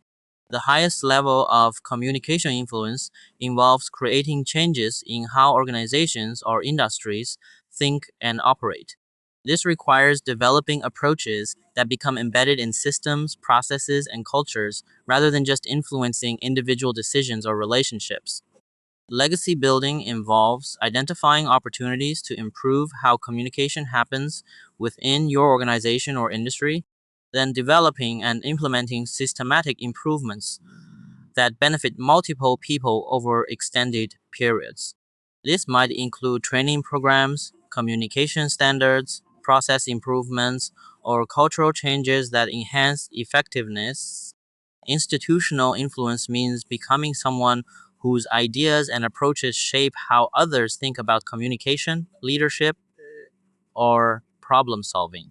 This level of influence requires consistent excellence over extended periods, but creates impact that continues long after individual interactions or relationships. Building communication systems that create lasting influence transforms you from someone who has occasional communication successes to someone who systematically expands their impact and reputation over, time. These systems ensure that your influence grows consistently rather than fluctuating randomly based on individual interactions or circumstances. Chapter 11: The Charisma Formula: Manufacturing Magnetic Presence on Command. Charisma is not a mysterious quality that some people are born with and others lack forever. It's a specific combination of behaviors, attitudes, and communication patterns that can be learned, developed, and deployed strategically. The most charismatic people became that, way through understanding and practicing specific techniques, not through genetic luck or natural talent. The foundation of charisma is making other people feel important, valued, and understood when they interact with you. Charismatic people have mastered the art of focusing their attention and energy on others in ways that create powerful, positive emotions. This isn't manipulation or fake interest, it's genuine engagement combined with specific skills that amplify the impact of that engagement. AMS? Most people think charisma is about being entertaining, charming, or the center of attention. But real charisma is about making others feel like they're the center of attention when you're with them. Charismatic people have the rare ability to make each person they interact with feel like the most important person in the room at that moment. The first element of the charisma formula is presence intensity. This means giving your complete, undivided attention to whoever you're communicating with, regardless of distractions, competing priorities, or other interesting people nearby. Most people give partial attention while thinking about other things, checking devices, or scanning the room for more important conversations. Presence intensity requires mental discipline to focus completely on the current interaction. You're not thinking about your next meeting, your phone notifications, or other people you want to talk to. Your entire mental and emotional energy is directed toward understanding and engaging with the person in front of you. This level of attention is rare in modern society, where everyone is constantly distracted and multitasking. When someone experiences your complete focused attention, it creates a powerful positive emotion that they associate with you. They feel heard, understood, and valued in ways that most interactions don't provide. The second element is emotional attunement. Charismatic people are masters at reading and responding to other people's emotional states. They can sense when someone is excited, nervous, proud, frustrated, or uncertain, and they adjust their communication style to match and support those emotions appropriately. Emotional attunement involves paying attention to subtle cues like tone of voice, body language, energy level, and word choice that reveal how someone is feeling beyond what they're explicitly saying. You're reading between the lines to understand their emotional experience, not just their factual communication. Once you understand someone's emotional state, you can respond in ways that validate and support their feelings. If they're excited about something, you match their enthusiasm. If they're worried about a challenge, you acknowledge their concern and offer appropriate support. If they're proud of an achievement, you celebrate with them genuinely. The third element is curiosity amplification. Charismatic people ask better questions and show genuine interest in learning about others. They're not just waiting for their turn to talk or looking for opportunities to share their own stories. They're authentically curious about other people's experiences, perspectives, and insights. Curiosity amplification means asking follow-up questions that show you're really listening and want to understand more deeply. Instead of surface-level small talk, you probe into what makes people passionate, what challenges they're facing, what they're learning, and what they're excited about. These deeper questions create more meaningful connections. The key is that your curiosity must be genuine, not strategic. People can sense when you're asking questions just to appear interested versus when you're actually fascinated by their answers. Real curiosity creates real connection, while fake interest feels manipulative and hollow. The fourth element is energy management and contagion. Charismatic people understand that energy is contagious, and they consciously manage their energy level to create positive emotional states in others. They bring appropriate energy to different situations, whether that's calm, confidence in crisis moments, enthusiasm for new projects, or focused intensity for important discussions. Energy management requires self-awareness about your current emotional and physical state, combined with the ability to consciously adjust your energy to serve the situation and the people you're with. If you're tired or stressed, you don't let that negative energy infect your interactions. If the situation calls for high energy and you find ways to generate genuine enthusiasm, energy contagion works because humans unconsciously mirror the emotional states of people around them, especially people they respect or admire. When you consistently bring positive, appropriate energy to interactions, people start feeling better when they're around you, which makes them want to spend more time with you. The fifth element is storytelling mastery. Charismatic people are compelling storytellers who can make ordinary experiences interesting and meaningful. They understand how to structure narratives, create emotional engagement, and use stories to illustrate points, connect with others, and create memorable shared experiences. Effective storytelling involves selecting relevant details that create vivid mental pictures using appropriate pacing to build tension and interest, including emotional content that helps the experience and ending easing with insights or lessons that add value beyond entertainment. Charismatic storytelling isn't about having the most interesting life or most dramatic experiences. It's about finding the universal human elements in ordinary situations and presenting them in ways that help others see new perspectives or feel understood in their own similar experiences. The sixth element is charismatic people share appropriate personal information that helps others feel connected to them without oversharing or making others uncomfortable. So they understand the difference between strategic vulnerability that builds, connection and emotional dumping that creates awkwardness. Strategic vulnerability means sharing challenges, struggles, or uncertainties that others can relate to while maintaining your overall competence and strength. You might share a professional challenge you're navigating, a skill you reworking to develop, or a lesson you learned from a mistake.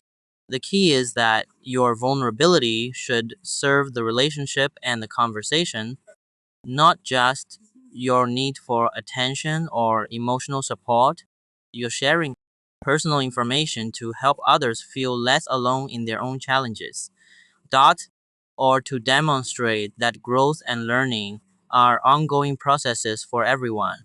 The seventh element is positive assumption and benefit of the doubt. Charismatic people consistently assume positive intentions and give others the benefit of the doubt rather than being suspicious, cynical, or quick to judge.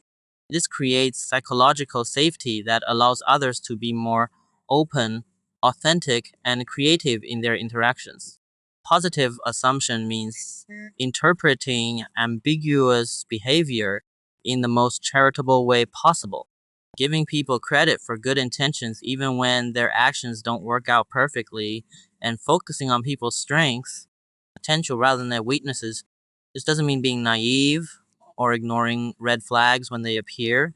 It means starting from a position of trust and respect rather than requiring people to prove themselves worthy of positive treatment. This approach brings out the best in others because people tend to live up to the expectations others have of them. The eighth element is celebration and recognition. Charismatic people are generous with praise, recognition, and celebration of others' achievements. They know when people do good work, overcome challenges, or demonstrate positive qualities, and they express genuine appreciation for those accomplishments. Effective recognition is specific, timely, and focused on the impact or quality of what someone did rather than generic praise. Instead of saying good, job, you explain specifically what was valuable about their contribution and why it mattered. This shows that you were paying attention and genuinely value their efforts. Charismatic people also celebrate others' successes without feeling competitive or diminished. They understand that recognizing others' achievements doesn't reduce their own value, and that generous recognition actually increases their own influence and likability. The charisma formula works because it addresses fundamental human needs for attention, understanding, recognition, and connection. When you consistently make others feel valued and important through your communication style, you become someone people want to be around, work with, and this creates opportunities, influence, and relationships that compound over time into genuine personal and professional power. Chapter Star Difficult Conversations: How to Navigate Conflict Without Losing Respect. Most people avoid difficult conversations until problems become crises or they approach them so poorly that, they damage relationships and make. The ability to navigate challenging discussions skillfully is one of the most valuable communication competencies you thought can develop because it transforms potential relationship damage into relationship strengthening and turns conflicts into collaborations. Difficult conversations are not inherently bad or destructive. They become destructive when they're handled poorly. When approached with the right mindset, preparation, and techniques, challenging discussions can, you know, actually build trust, deepen relationships, and create better outcomes for everyone involved. The key is learning to have these conversations in ways that preserve dignity, maintain respect, and focus on solutions rather than blame. The foundation of effective difficult conversations is shifting from adversarial thinking to collaborative problem solving. Most people approach conflict as a battle where someone wins and someone loses. But this mindset guarantees relationship damage regardless of the immediate outcome. Lander collaborative thinking focuses on understanding different perspectives and finding solutions that address everyone's legitimate needs. The first principle of is and before engaging in any challenging discussion, you need to clarify your objectives, manage your emotional state, and develop a strategy for keeping the conversation productive. Most difficult conversations fail because people enter them emotionally reactive and without clear goals. A means preparation involves identifying what outcome you actually want from the conversation, not just what you want to say or prove. Are you trying to solve a specific problem, change someone's behavior, clarify expectations, repair a relationship, or prevent future issues? Having clear objectives helps you stay focused on productive outcomes rather than getting sidetracked by emotions or blame. Emotional regulation requires processing your feelings about the situation before the conversation so they don't leak out in destructive ways. During a discussion, if you're angry, hurt, frustrated, or disappointed, you need to acknowledge those emotions and develop strategies for managing them during the conversation. The second principle is opening with intention and respect. How you start a difficult conversation largely determines how it will unfold. Aggressive, accusatory, or emotional openings immediately trigger defensiveness and conflict escalation. Respectful, intentional openings create space for productive dialogue, even about challenging topics. Effective openings acknowledge the difficulty of the conversation, express your positive intentions, and invite collaboration. You might say something like, I'd like to discuss something that's been concerning me, and I hope we can work together to find a good solution. Or I value our relationship and want to address an issue that's been affecting our work together. The key is demonstrating that you see the other person as a collaborator in solving a problem rather, right, than as an opponent to defeat. This framing encourages cooperation rather than defensiveness and sets the stage for productive problem solving. The third principle is facts versus interpretations. Separation. Most difficult conversations get derailed because people present their interpretations, opinions, or assumptions as if they were facts. This creates unnecessary argument about subjective perspectives rather than focusing on objective information and workable solutions. Facts are observable, verifiable information that both parties can agree on. Interpretations are your opinions, assumptions, or conclusions about what those facts mean. Separating these elements allows you to discuss objective information without immediately triggering disagreement about subjective interpretations.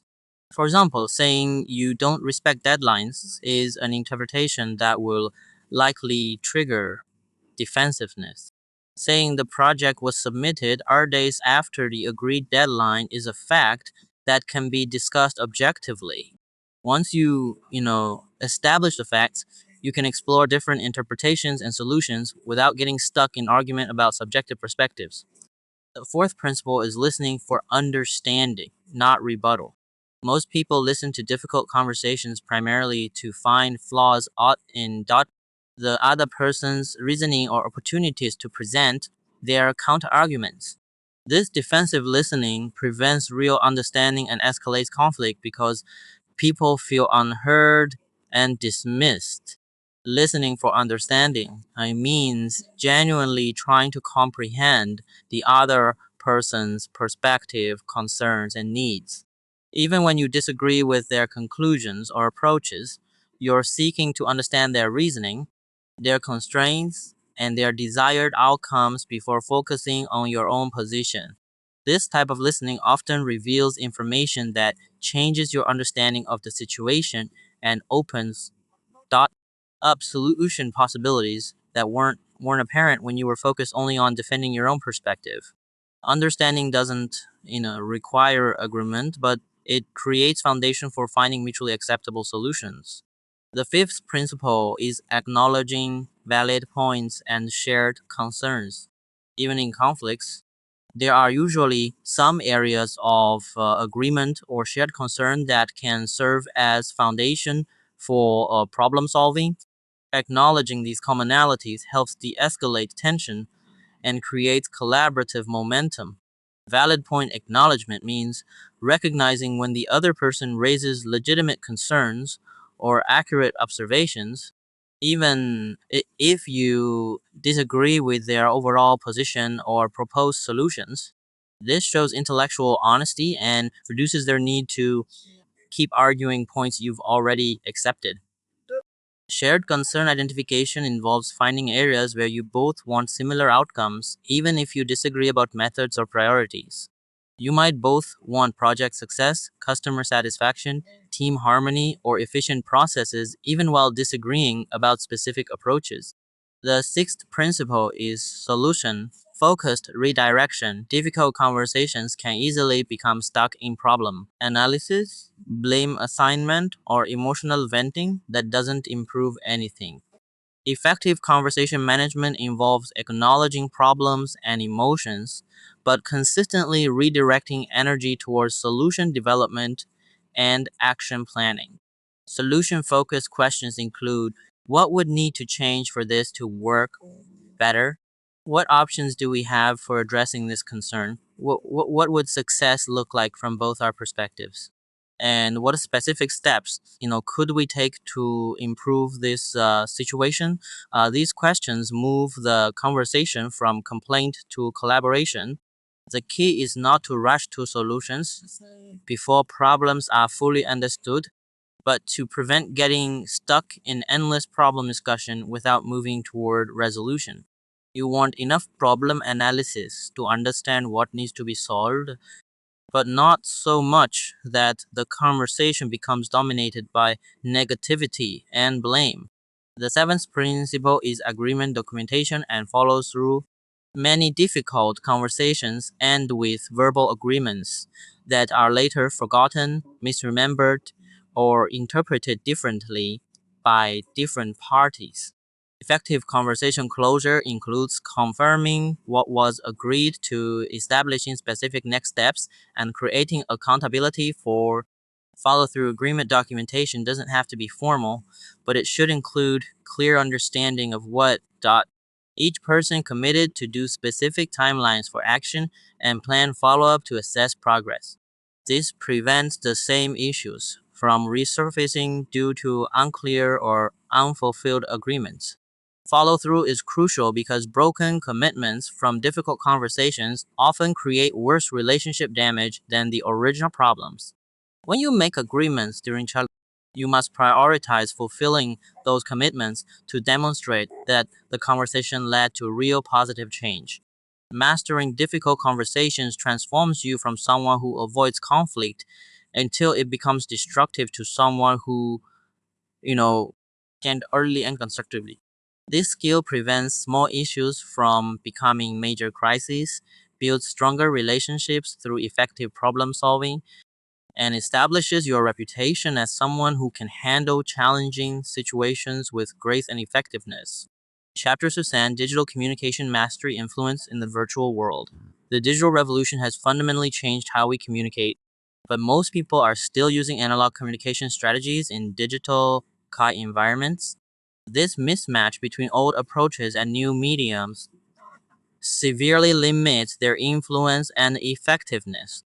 Mastering digital communication requires understanding how virtual interactions differ from face-to-face communication and adapting your strategies accordingly. Digital communication removes many of the nonverbal cues that drive influence in person.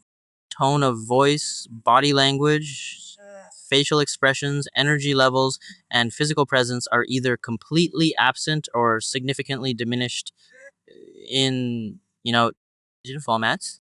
This means you must become more skilled at creating influence through word choice, message structure, timing, and strategic use of available digital tools.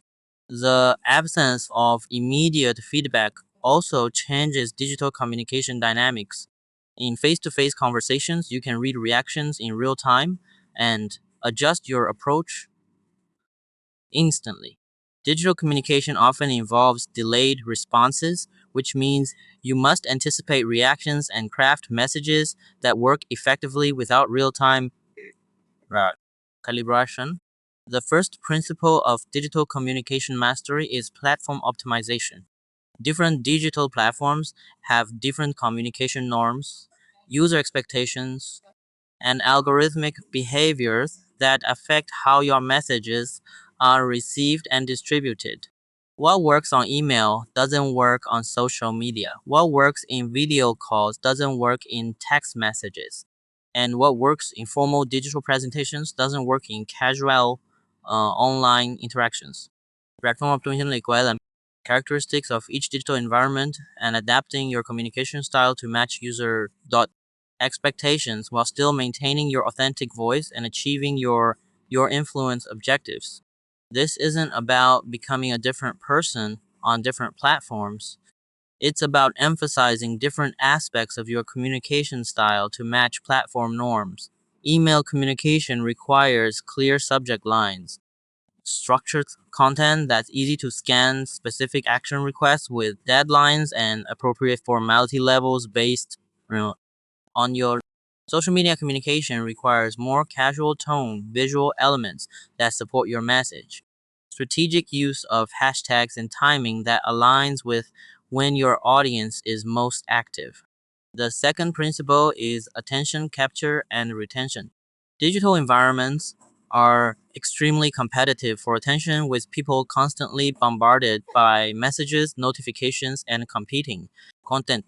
Your digital communication must be designed to break through this noise and hold attention long enough to deliver your message effectively. Attention capture starts with compelling openings that immediately signal value, relevance, or urgency. This might include intriguing questions, surprising statistics, relevant stories, or clear statements of benefit. You have seconds to convince someone that your message is worth their time and attention. Attention retention requires strategic formatting that makes your content easy to consume even when people are distracted or multitasking. MDNs, this includes short paragraphs, bullet points, bold text to highlight key points, strategic white space, and logical flow that allows people to follow your reasoning even when skimming. The third principle is emotional connection. Hello, present. Creating emotional engagement through digital communication requires more intentional effort because you can't rely on physical charisma, vocal tone, or personal presence to create connection. You must generate emotional engagement primarily through your content strategy and word choice.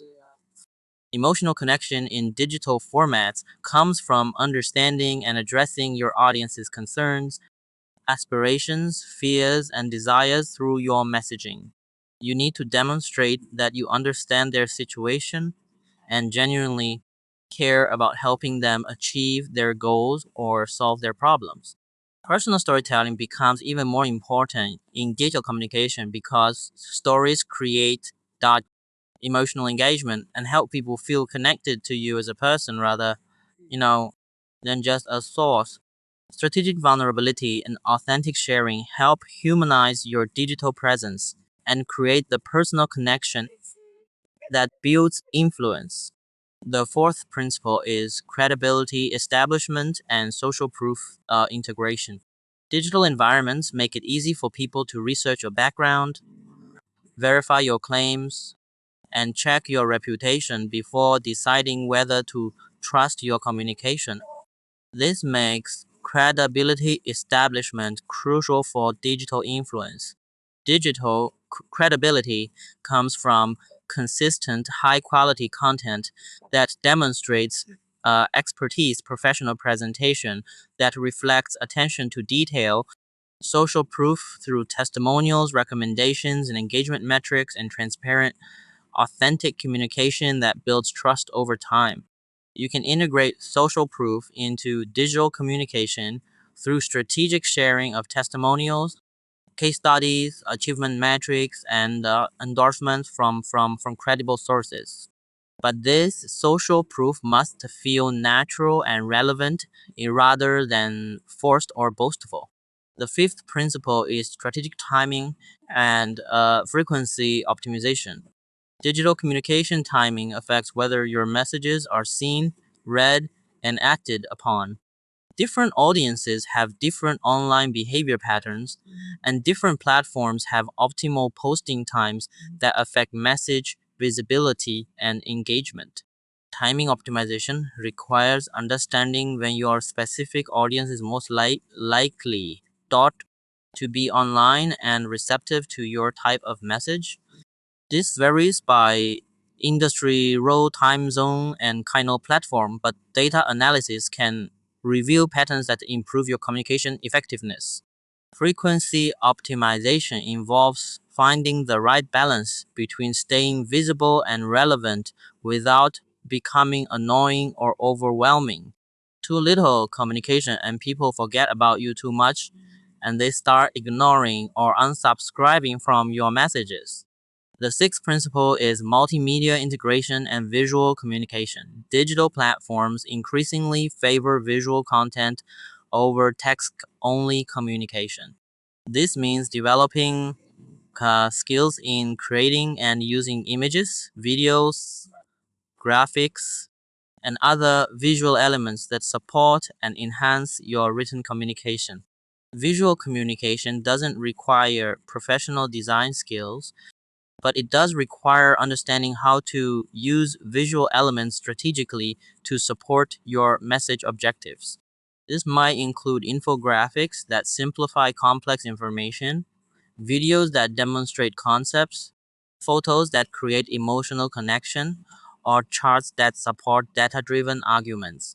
The key is that visual elements should enhance rather than distract from your core message.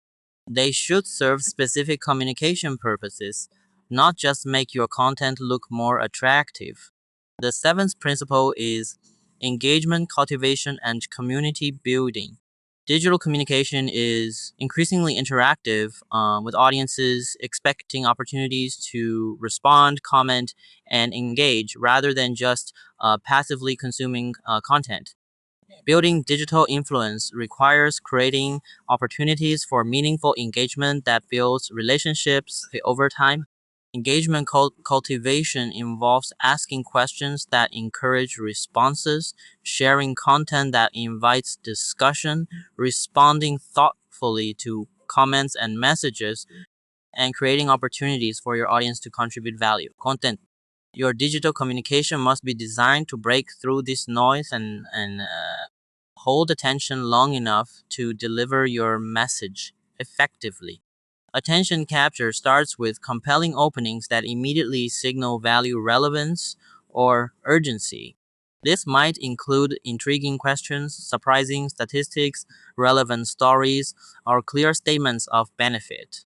You have seconds to convince someone that your message is worth their time and attention. Attention retention requires strategic formatting that makes your content easy to consume even when people are distracted or multitasking.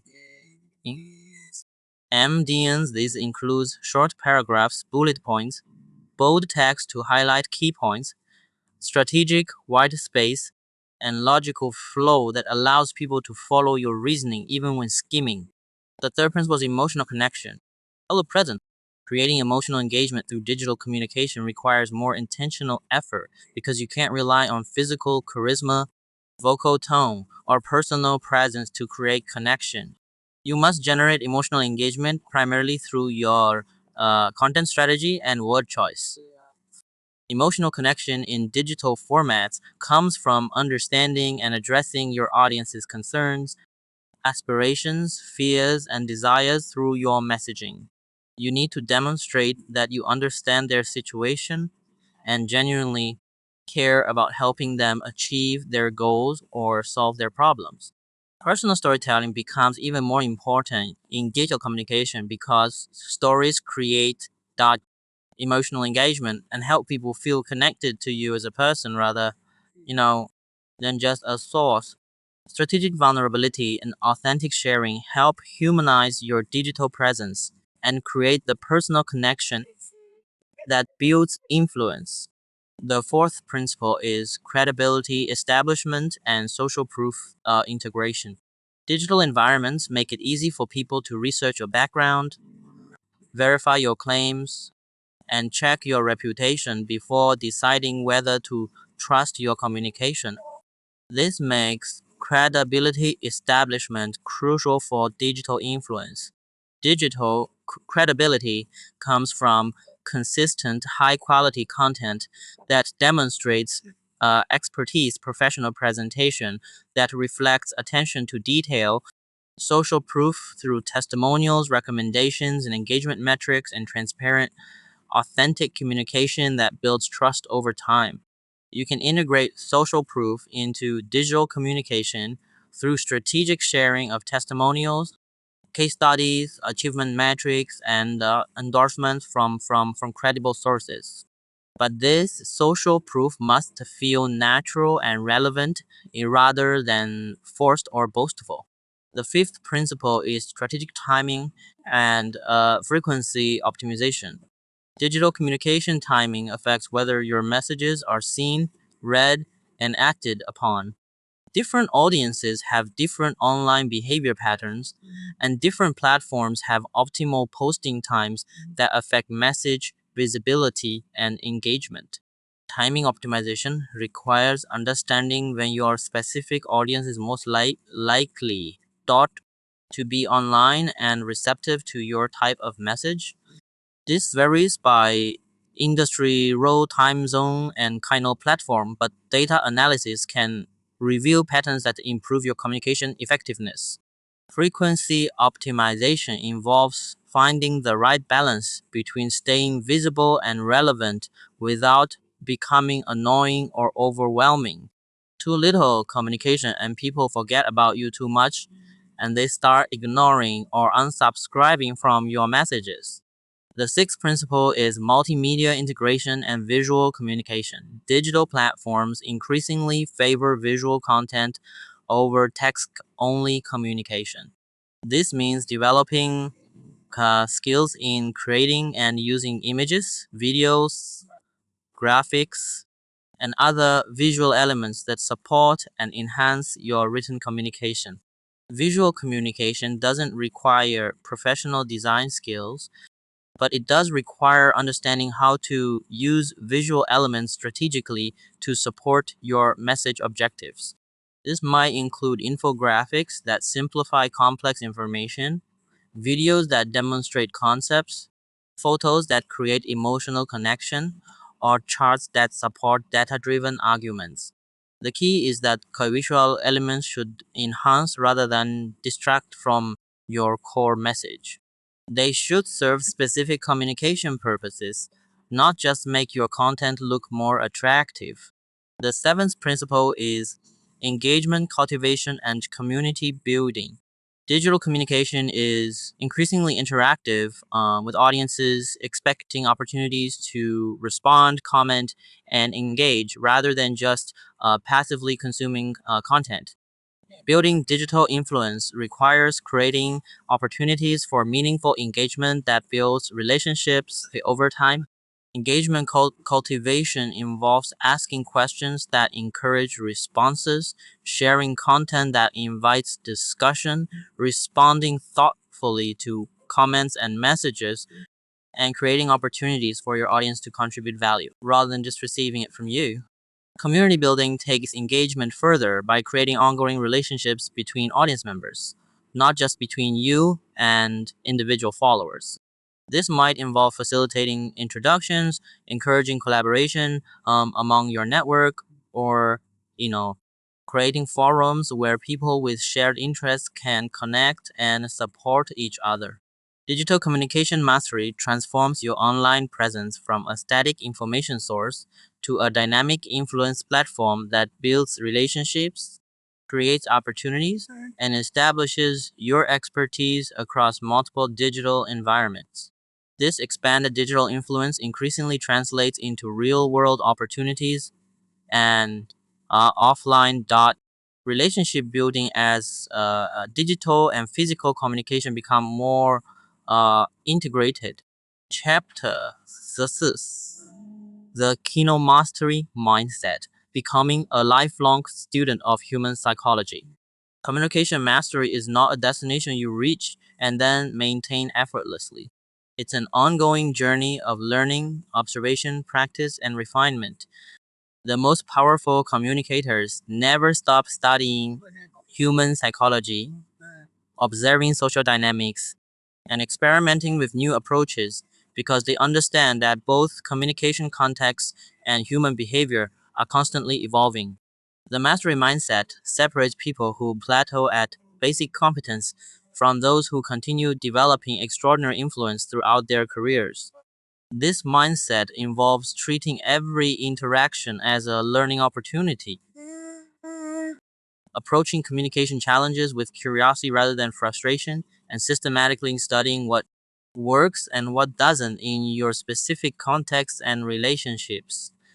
Most people think communication improvement happens through formal training courses or workshops, but real mastery comes from developing sophisticated observation skills and consistently analyzing your communication experiences. You become your own communication laboratory, constantly testing hypotheses and refining your approaches based on real-world feedback. The first element of the mastery mindset is pattern recognition development. Human behavior follows predictable patterns, and master communicators become expert at recognizing these patterns quickly and adapting their approach accordingly. This pattern recognition allows them to read situations accurately, predict likely responses, and choose communication strategies that are most likely to achieve their objectives. Pattern recognition requires systematic observation of communication dynamics across multiple contexts, relationships, and situations. You start noticing how different personality types respond to different communication approaches, how cultural backgrounds affect communication preferences, how stress levels change people's receptivity to different messages, and how power dynamics influence conversation flow. Meant you develop pattern recognition by paying attention to multiple data points simultaneously. You observe verbal responses, but also body language, energy changes, engagement levels, and follow-up behaviors. You notice not just what people say, but how they say it when they choose to speak, and how their communication changes under different circumstances. The second element is feedback seeking and integration. Master communicators actively seek feedback about their communication effectiveness from multiple sources and use that feedback to continuously improve their approaches. They don't assume they know how they're being perceived or what impact their communication is having. Effective feedback seeking involves asking specific questions about communication effectiveness rather than general questions about performance. You might ask how clear your explanation was, whether your presentation style matched the audience's preferences, what questions weren't addressed, or how your communication could be more helpful next time. You also develop skills in reading nonverbal feedback during conversations and adjusting your approach in real time based on subtle cues about engagement, confusion, resistance, or this dynamic adjustment capability separates good communicators from great ones. The third element is experimentation and calculated risk taking. Communication mastery requires testing different strategies and occasionally failing in order to discover what's possible beyond your current comfort zone. Safe, predictable communication leads to safe, predictable results. While breakthrough influence requires strategic experimentation, effective experimentation involves trying new approaches in low-stakes situations first, then gradually applying successful techniques in higher-stakes contexts. You might experiment with different storytelling styles in casual conversations before using them in important presentations, or test new influence techniques with supportive colleagues before using them with challenging stakeholders. The key is that your experimentation should be thoughtful and strategic rather than random or reckless. You're testing specific hypotheses about what might work better, not just trying things randomly to see what happens. The fourth element is cross-domain learning and application. Communication insights come from many fields beyond traditional communication training, including psychology, neuroscience, sociology, anthropology, theater sales, negotiation therapy, and in leadership development. Master communicators study these diverse fields and adapt relevant insights to their communication challenges. Cross-domain learning might involve studying how therapists build rapport and applying those techniques to business relationships, studying how entertainers hold audience attention and using those approaches in presentations, or studying how negotiators handle resistance and adapting those strategies for difficult conversations. The key is being able to abstract principles from one context and apply them appropriately in different contexts. This requires understanding the underlying psychology behind various techniques rather than just copying surface level behaviors. The fifth element is systematic skill development and deliberate practice. Communication mastery requires moving beyond casual practice to deliberate practice that focuses on specific weaknesses and pushes your abilities beyond their current limits. This type of practice is more challenging than comfortable repetition but creates much faster improvement. Deliberate practice involves identifying specific aspects of communication that need improvement, setting up practice scenarios that challenge those specific skills, getting feedback on your performance, and making adjustments. This might involve recording yourself presenting and analyzing your performance, practicing difficult conversations with trusted colleagues, or seeking out challenging communication situations that stretch your abilities.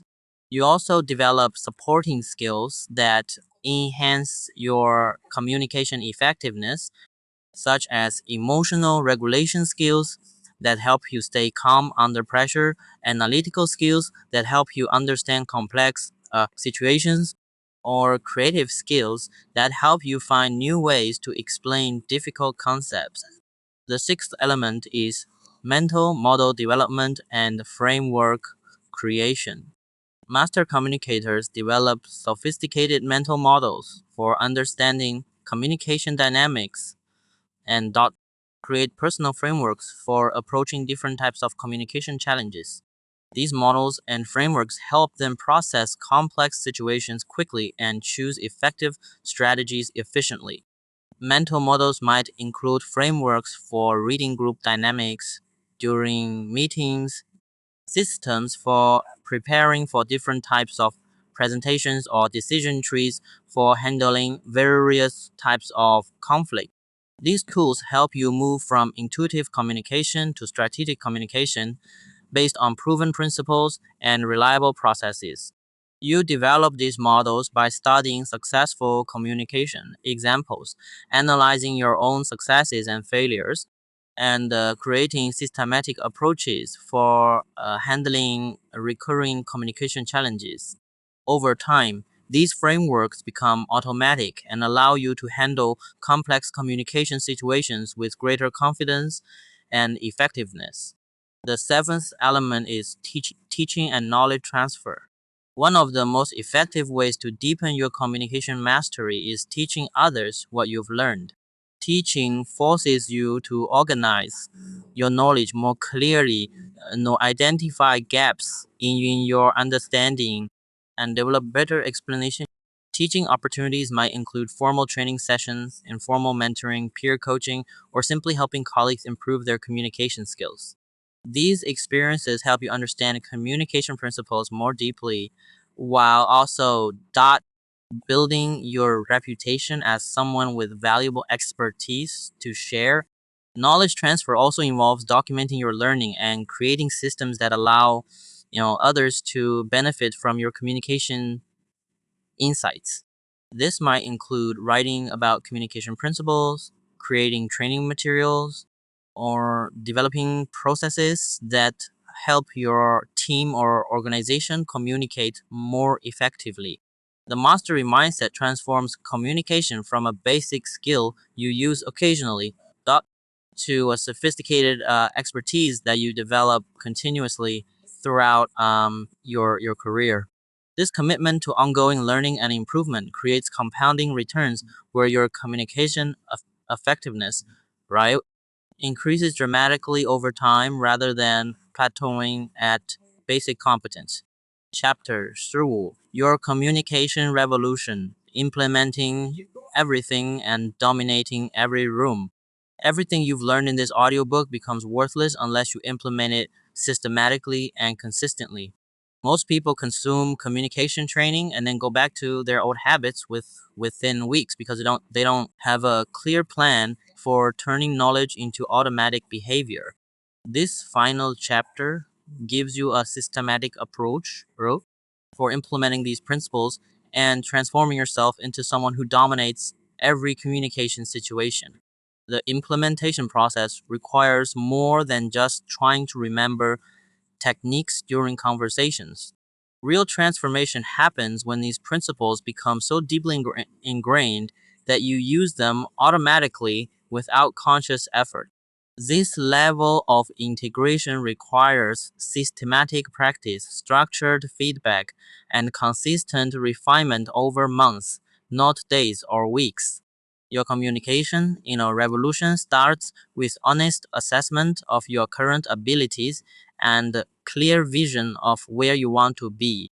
Most people overestimate their communication skills and underestimate the effort required for real improvement. This gap between perception and reality prevents them from taking the systematic approach necessary for dramatic improvement. The first step is comprehensive skill assessment across all the areas covered in this audiobook. Rate yourself honestly on first impression, creation, authority, projection, persuasion abilities, crisis, communication skills, charisma development, and relationship building capabilities. Identify your strongest areas and your biggest weaknesses so you can prioritize your improvement efforts strategically. This assessment should include feedback from trusted colleagues, friends, and family members who have observed your communication in different contexts. Their perspectives often reveal blind spots that you can't see yourself and help you understand how, others actually perceive your communication style and effectiveness. The second step is implementation, prioritization, and sequencing. You can't improve everything simultaneously. So you need to identify which improvements will create the biggest impact on your specific goals and circumstances. Consider your career objectives, relationship needs, and immediate challenges when deciding which communication skills to develop first. Start with foundational skills that support everything else before moving to advanced techniques. Emotional regulation and basic confidence are prerequisites for effective influence and persuasion. Clear thinking and message organization support both formal presentations and casual conversations. These fundamental capabilities make everything else easier and more effective. The third step is structured practice design and execution. Improvement requires deliberate practice, not just casual effort during normal conversations. This means creating specific practice scenarios that challenge your abilities, provide feedback opportunities, and push you beyond your comfort zone in controlled environments. Practice scenarios might include recording yourself presenting and analyzing your performance role playing, difficult conversations with trusted partners, practicing influence techniques in low stakes situations, or joining groups like Toastmasters that provide structured feedback on communication skills. The key is that practice should be more challenging than your normal communication situations, so you know that real conversations feel easier rather than harder. You're building communication muscles through progressive resistance training, not just casual exercise. The fourth step is feedback system establishment and use. You need reliable ways to assess your progress and identify areas that need continued work. This requires both formal feedback mechanisms and informal observation skills that help you learn from every communication experience. Formal feedback might include regular check-ins with mentors or coaches, and those structured assessment from colleagues or supervisors, participation in communication training programs, or video recording and analysis of important presentations or meetings. Informal feedback comes from developing sensitivity to how people respond to your communication. You learn to read engagement levels, notice when people seem confused or resistant, and observe whether your communication achieves the outcomes you intended. This real-time feedback helps you adjust your approach continuously. The fifth step is habit formation and automatic behavior development. The goal is not just to know communication techniques, but to use them automatically without conscious effort. This requires consistent repetition until new communication patterns become your default dot responses rather than special techniques you have to remember to use. Habit formation works best when you focus on one specific behavior dot at a time until it becomes automatic before adding new behaviors. You might spend weeks focusing just on maintaining better eye contact before adding, you know, strategic pause techniques or work on emotional regulation before practicing advanced influence methods. The key is consistent daily practice rather than intensive occasional effort. Small daily improvements compound over months into dramatic transformations, while sporadic intense practice sessions create temporary improvement that fades quickly. The sixth step is real-world application and a progressive challenge. Once you've developed basic competence through practice scenarios, you need to, apply your new skills in increasingly challenging real-world situations. This might mean volunteering for presentations, taking leadership roles in difficult projects, or initiating important conversations you've been avoiding. Progressive challenge means gradually increasing the stakes and difficulty of your communication situations as your skills improve. You start with low-risk situations where mistakes won't have serious consequences and gradually work up to high-stakes communications where your skills can, create different opportunities. The seventh step is continuous refinement and advanced development. Communication mastery is a lifelong journey, not a one-time achievement. Even after you've transformed your basic communication effectiveness, you can continue developing more sophisticated capabilities that create even greater influence and impact. Advanced development might include studying specialized influence techniques, developing expertise in specific communication contexts like negotiations, or crisis management, or building thought leadership platforms that establish your rebel's reputation as a communication expert. The eighth step is teaching and knowledge sharing. One of the most powerful ways to solidify your communication mastery is helping others develop their skills. Teaching forces you to understand principles more deeply, provides additional practice opportunities, and builds your reputation as someone with valuable expertise. Teaching opportunities exist everywhere, from informal mentoring of colleagues to formal training responsibilities. Every time you help someone else communicate more effectively, you reinforce your own learning while building relationships and establishing your expertise. Your communication revolution culminates when these skills become so natural and automatic that you don't think about them consciously during conversations. You simply communicate powerfully, effectively, and influentially because that's who you've become, not because you're trying to use specific techniques.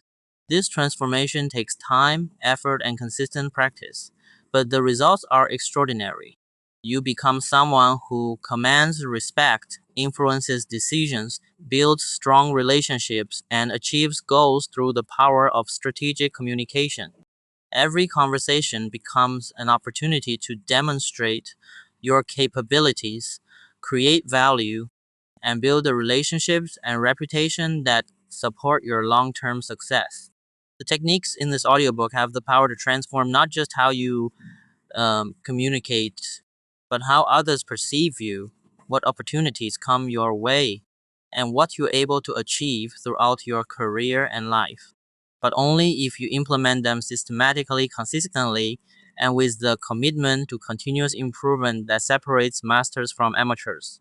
Your communication revolution starts now with your very next conversation. The only question is whether you'll commit to the process that creates extraordinary results or settle for the modest improvements that come from, casual effort. The choice is yours, and it will determine whether you join the ranks of truly powerful communicators or remain among the masses who struggle to be heard, respected, and influential. The blend to get more audiobooks like this. Please subscribe to our channel and stay tuned. Thank you for watching the video.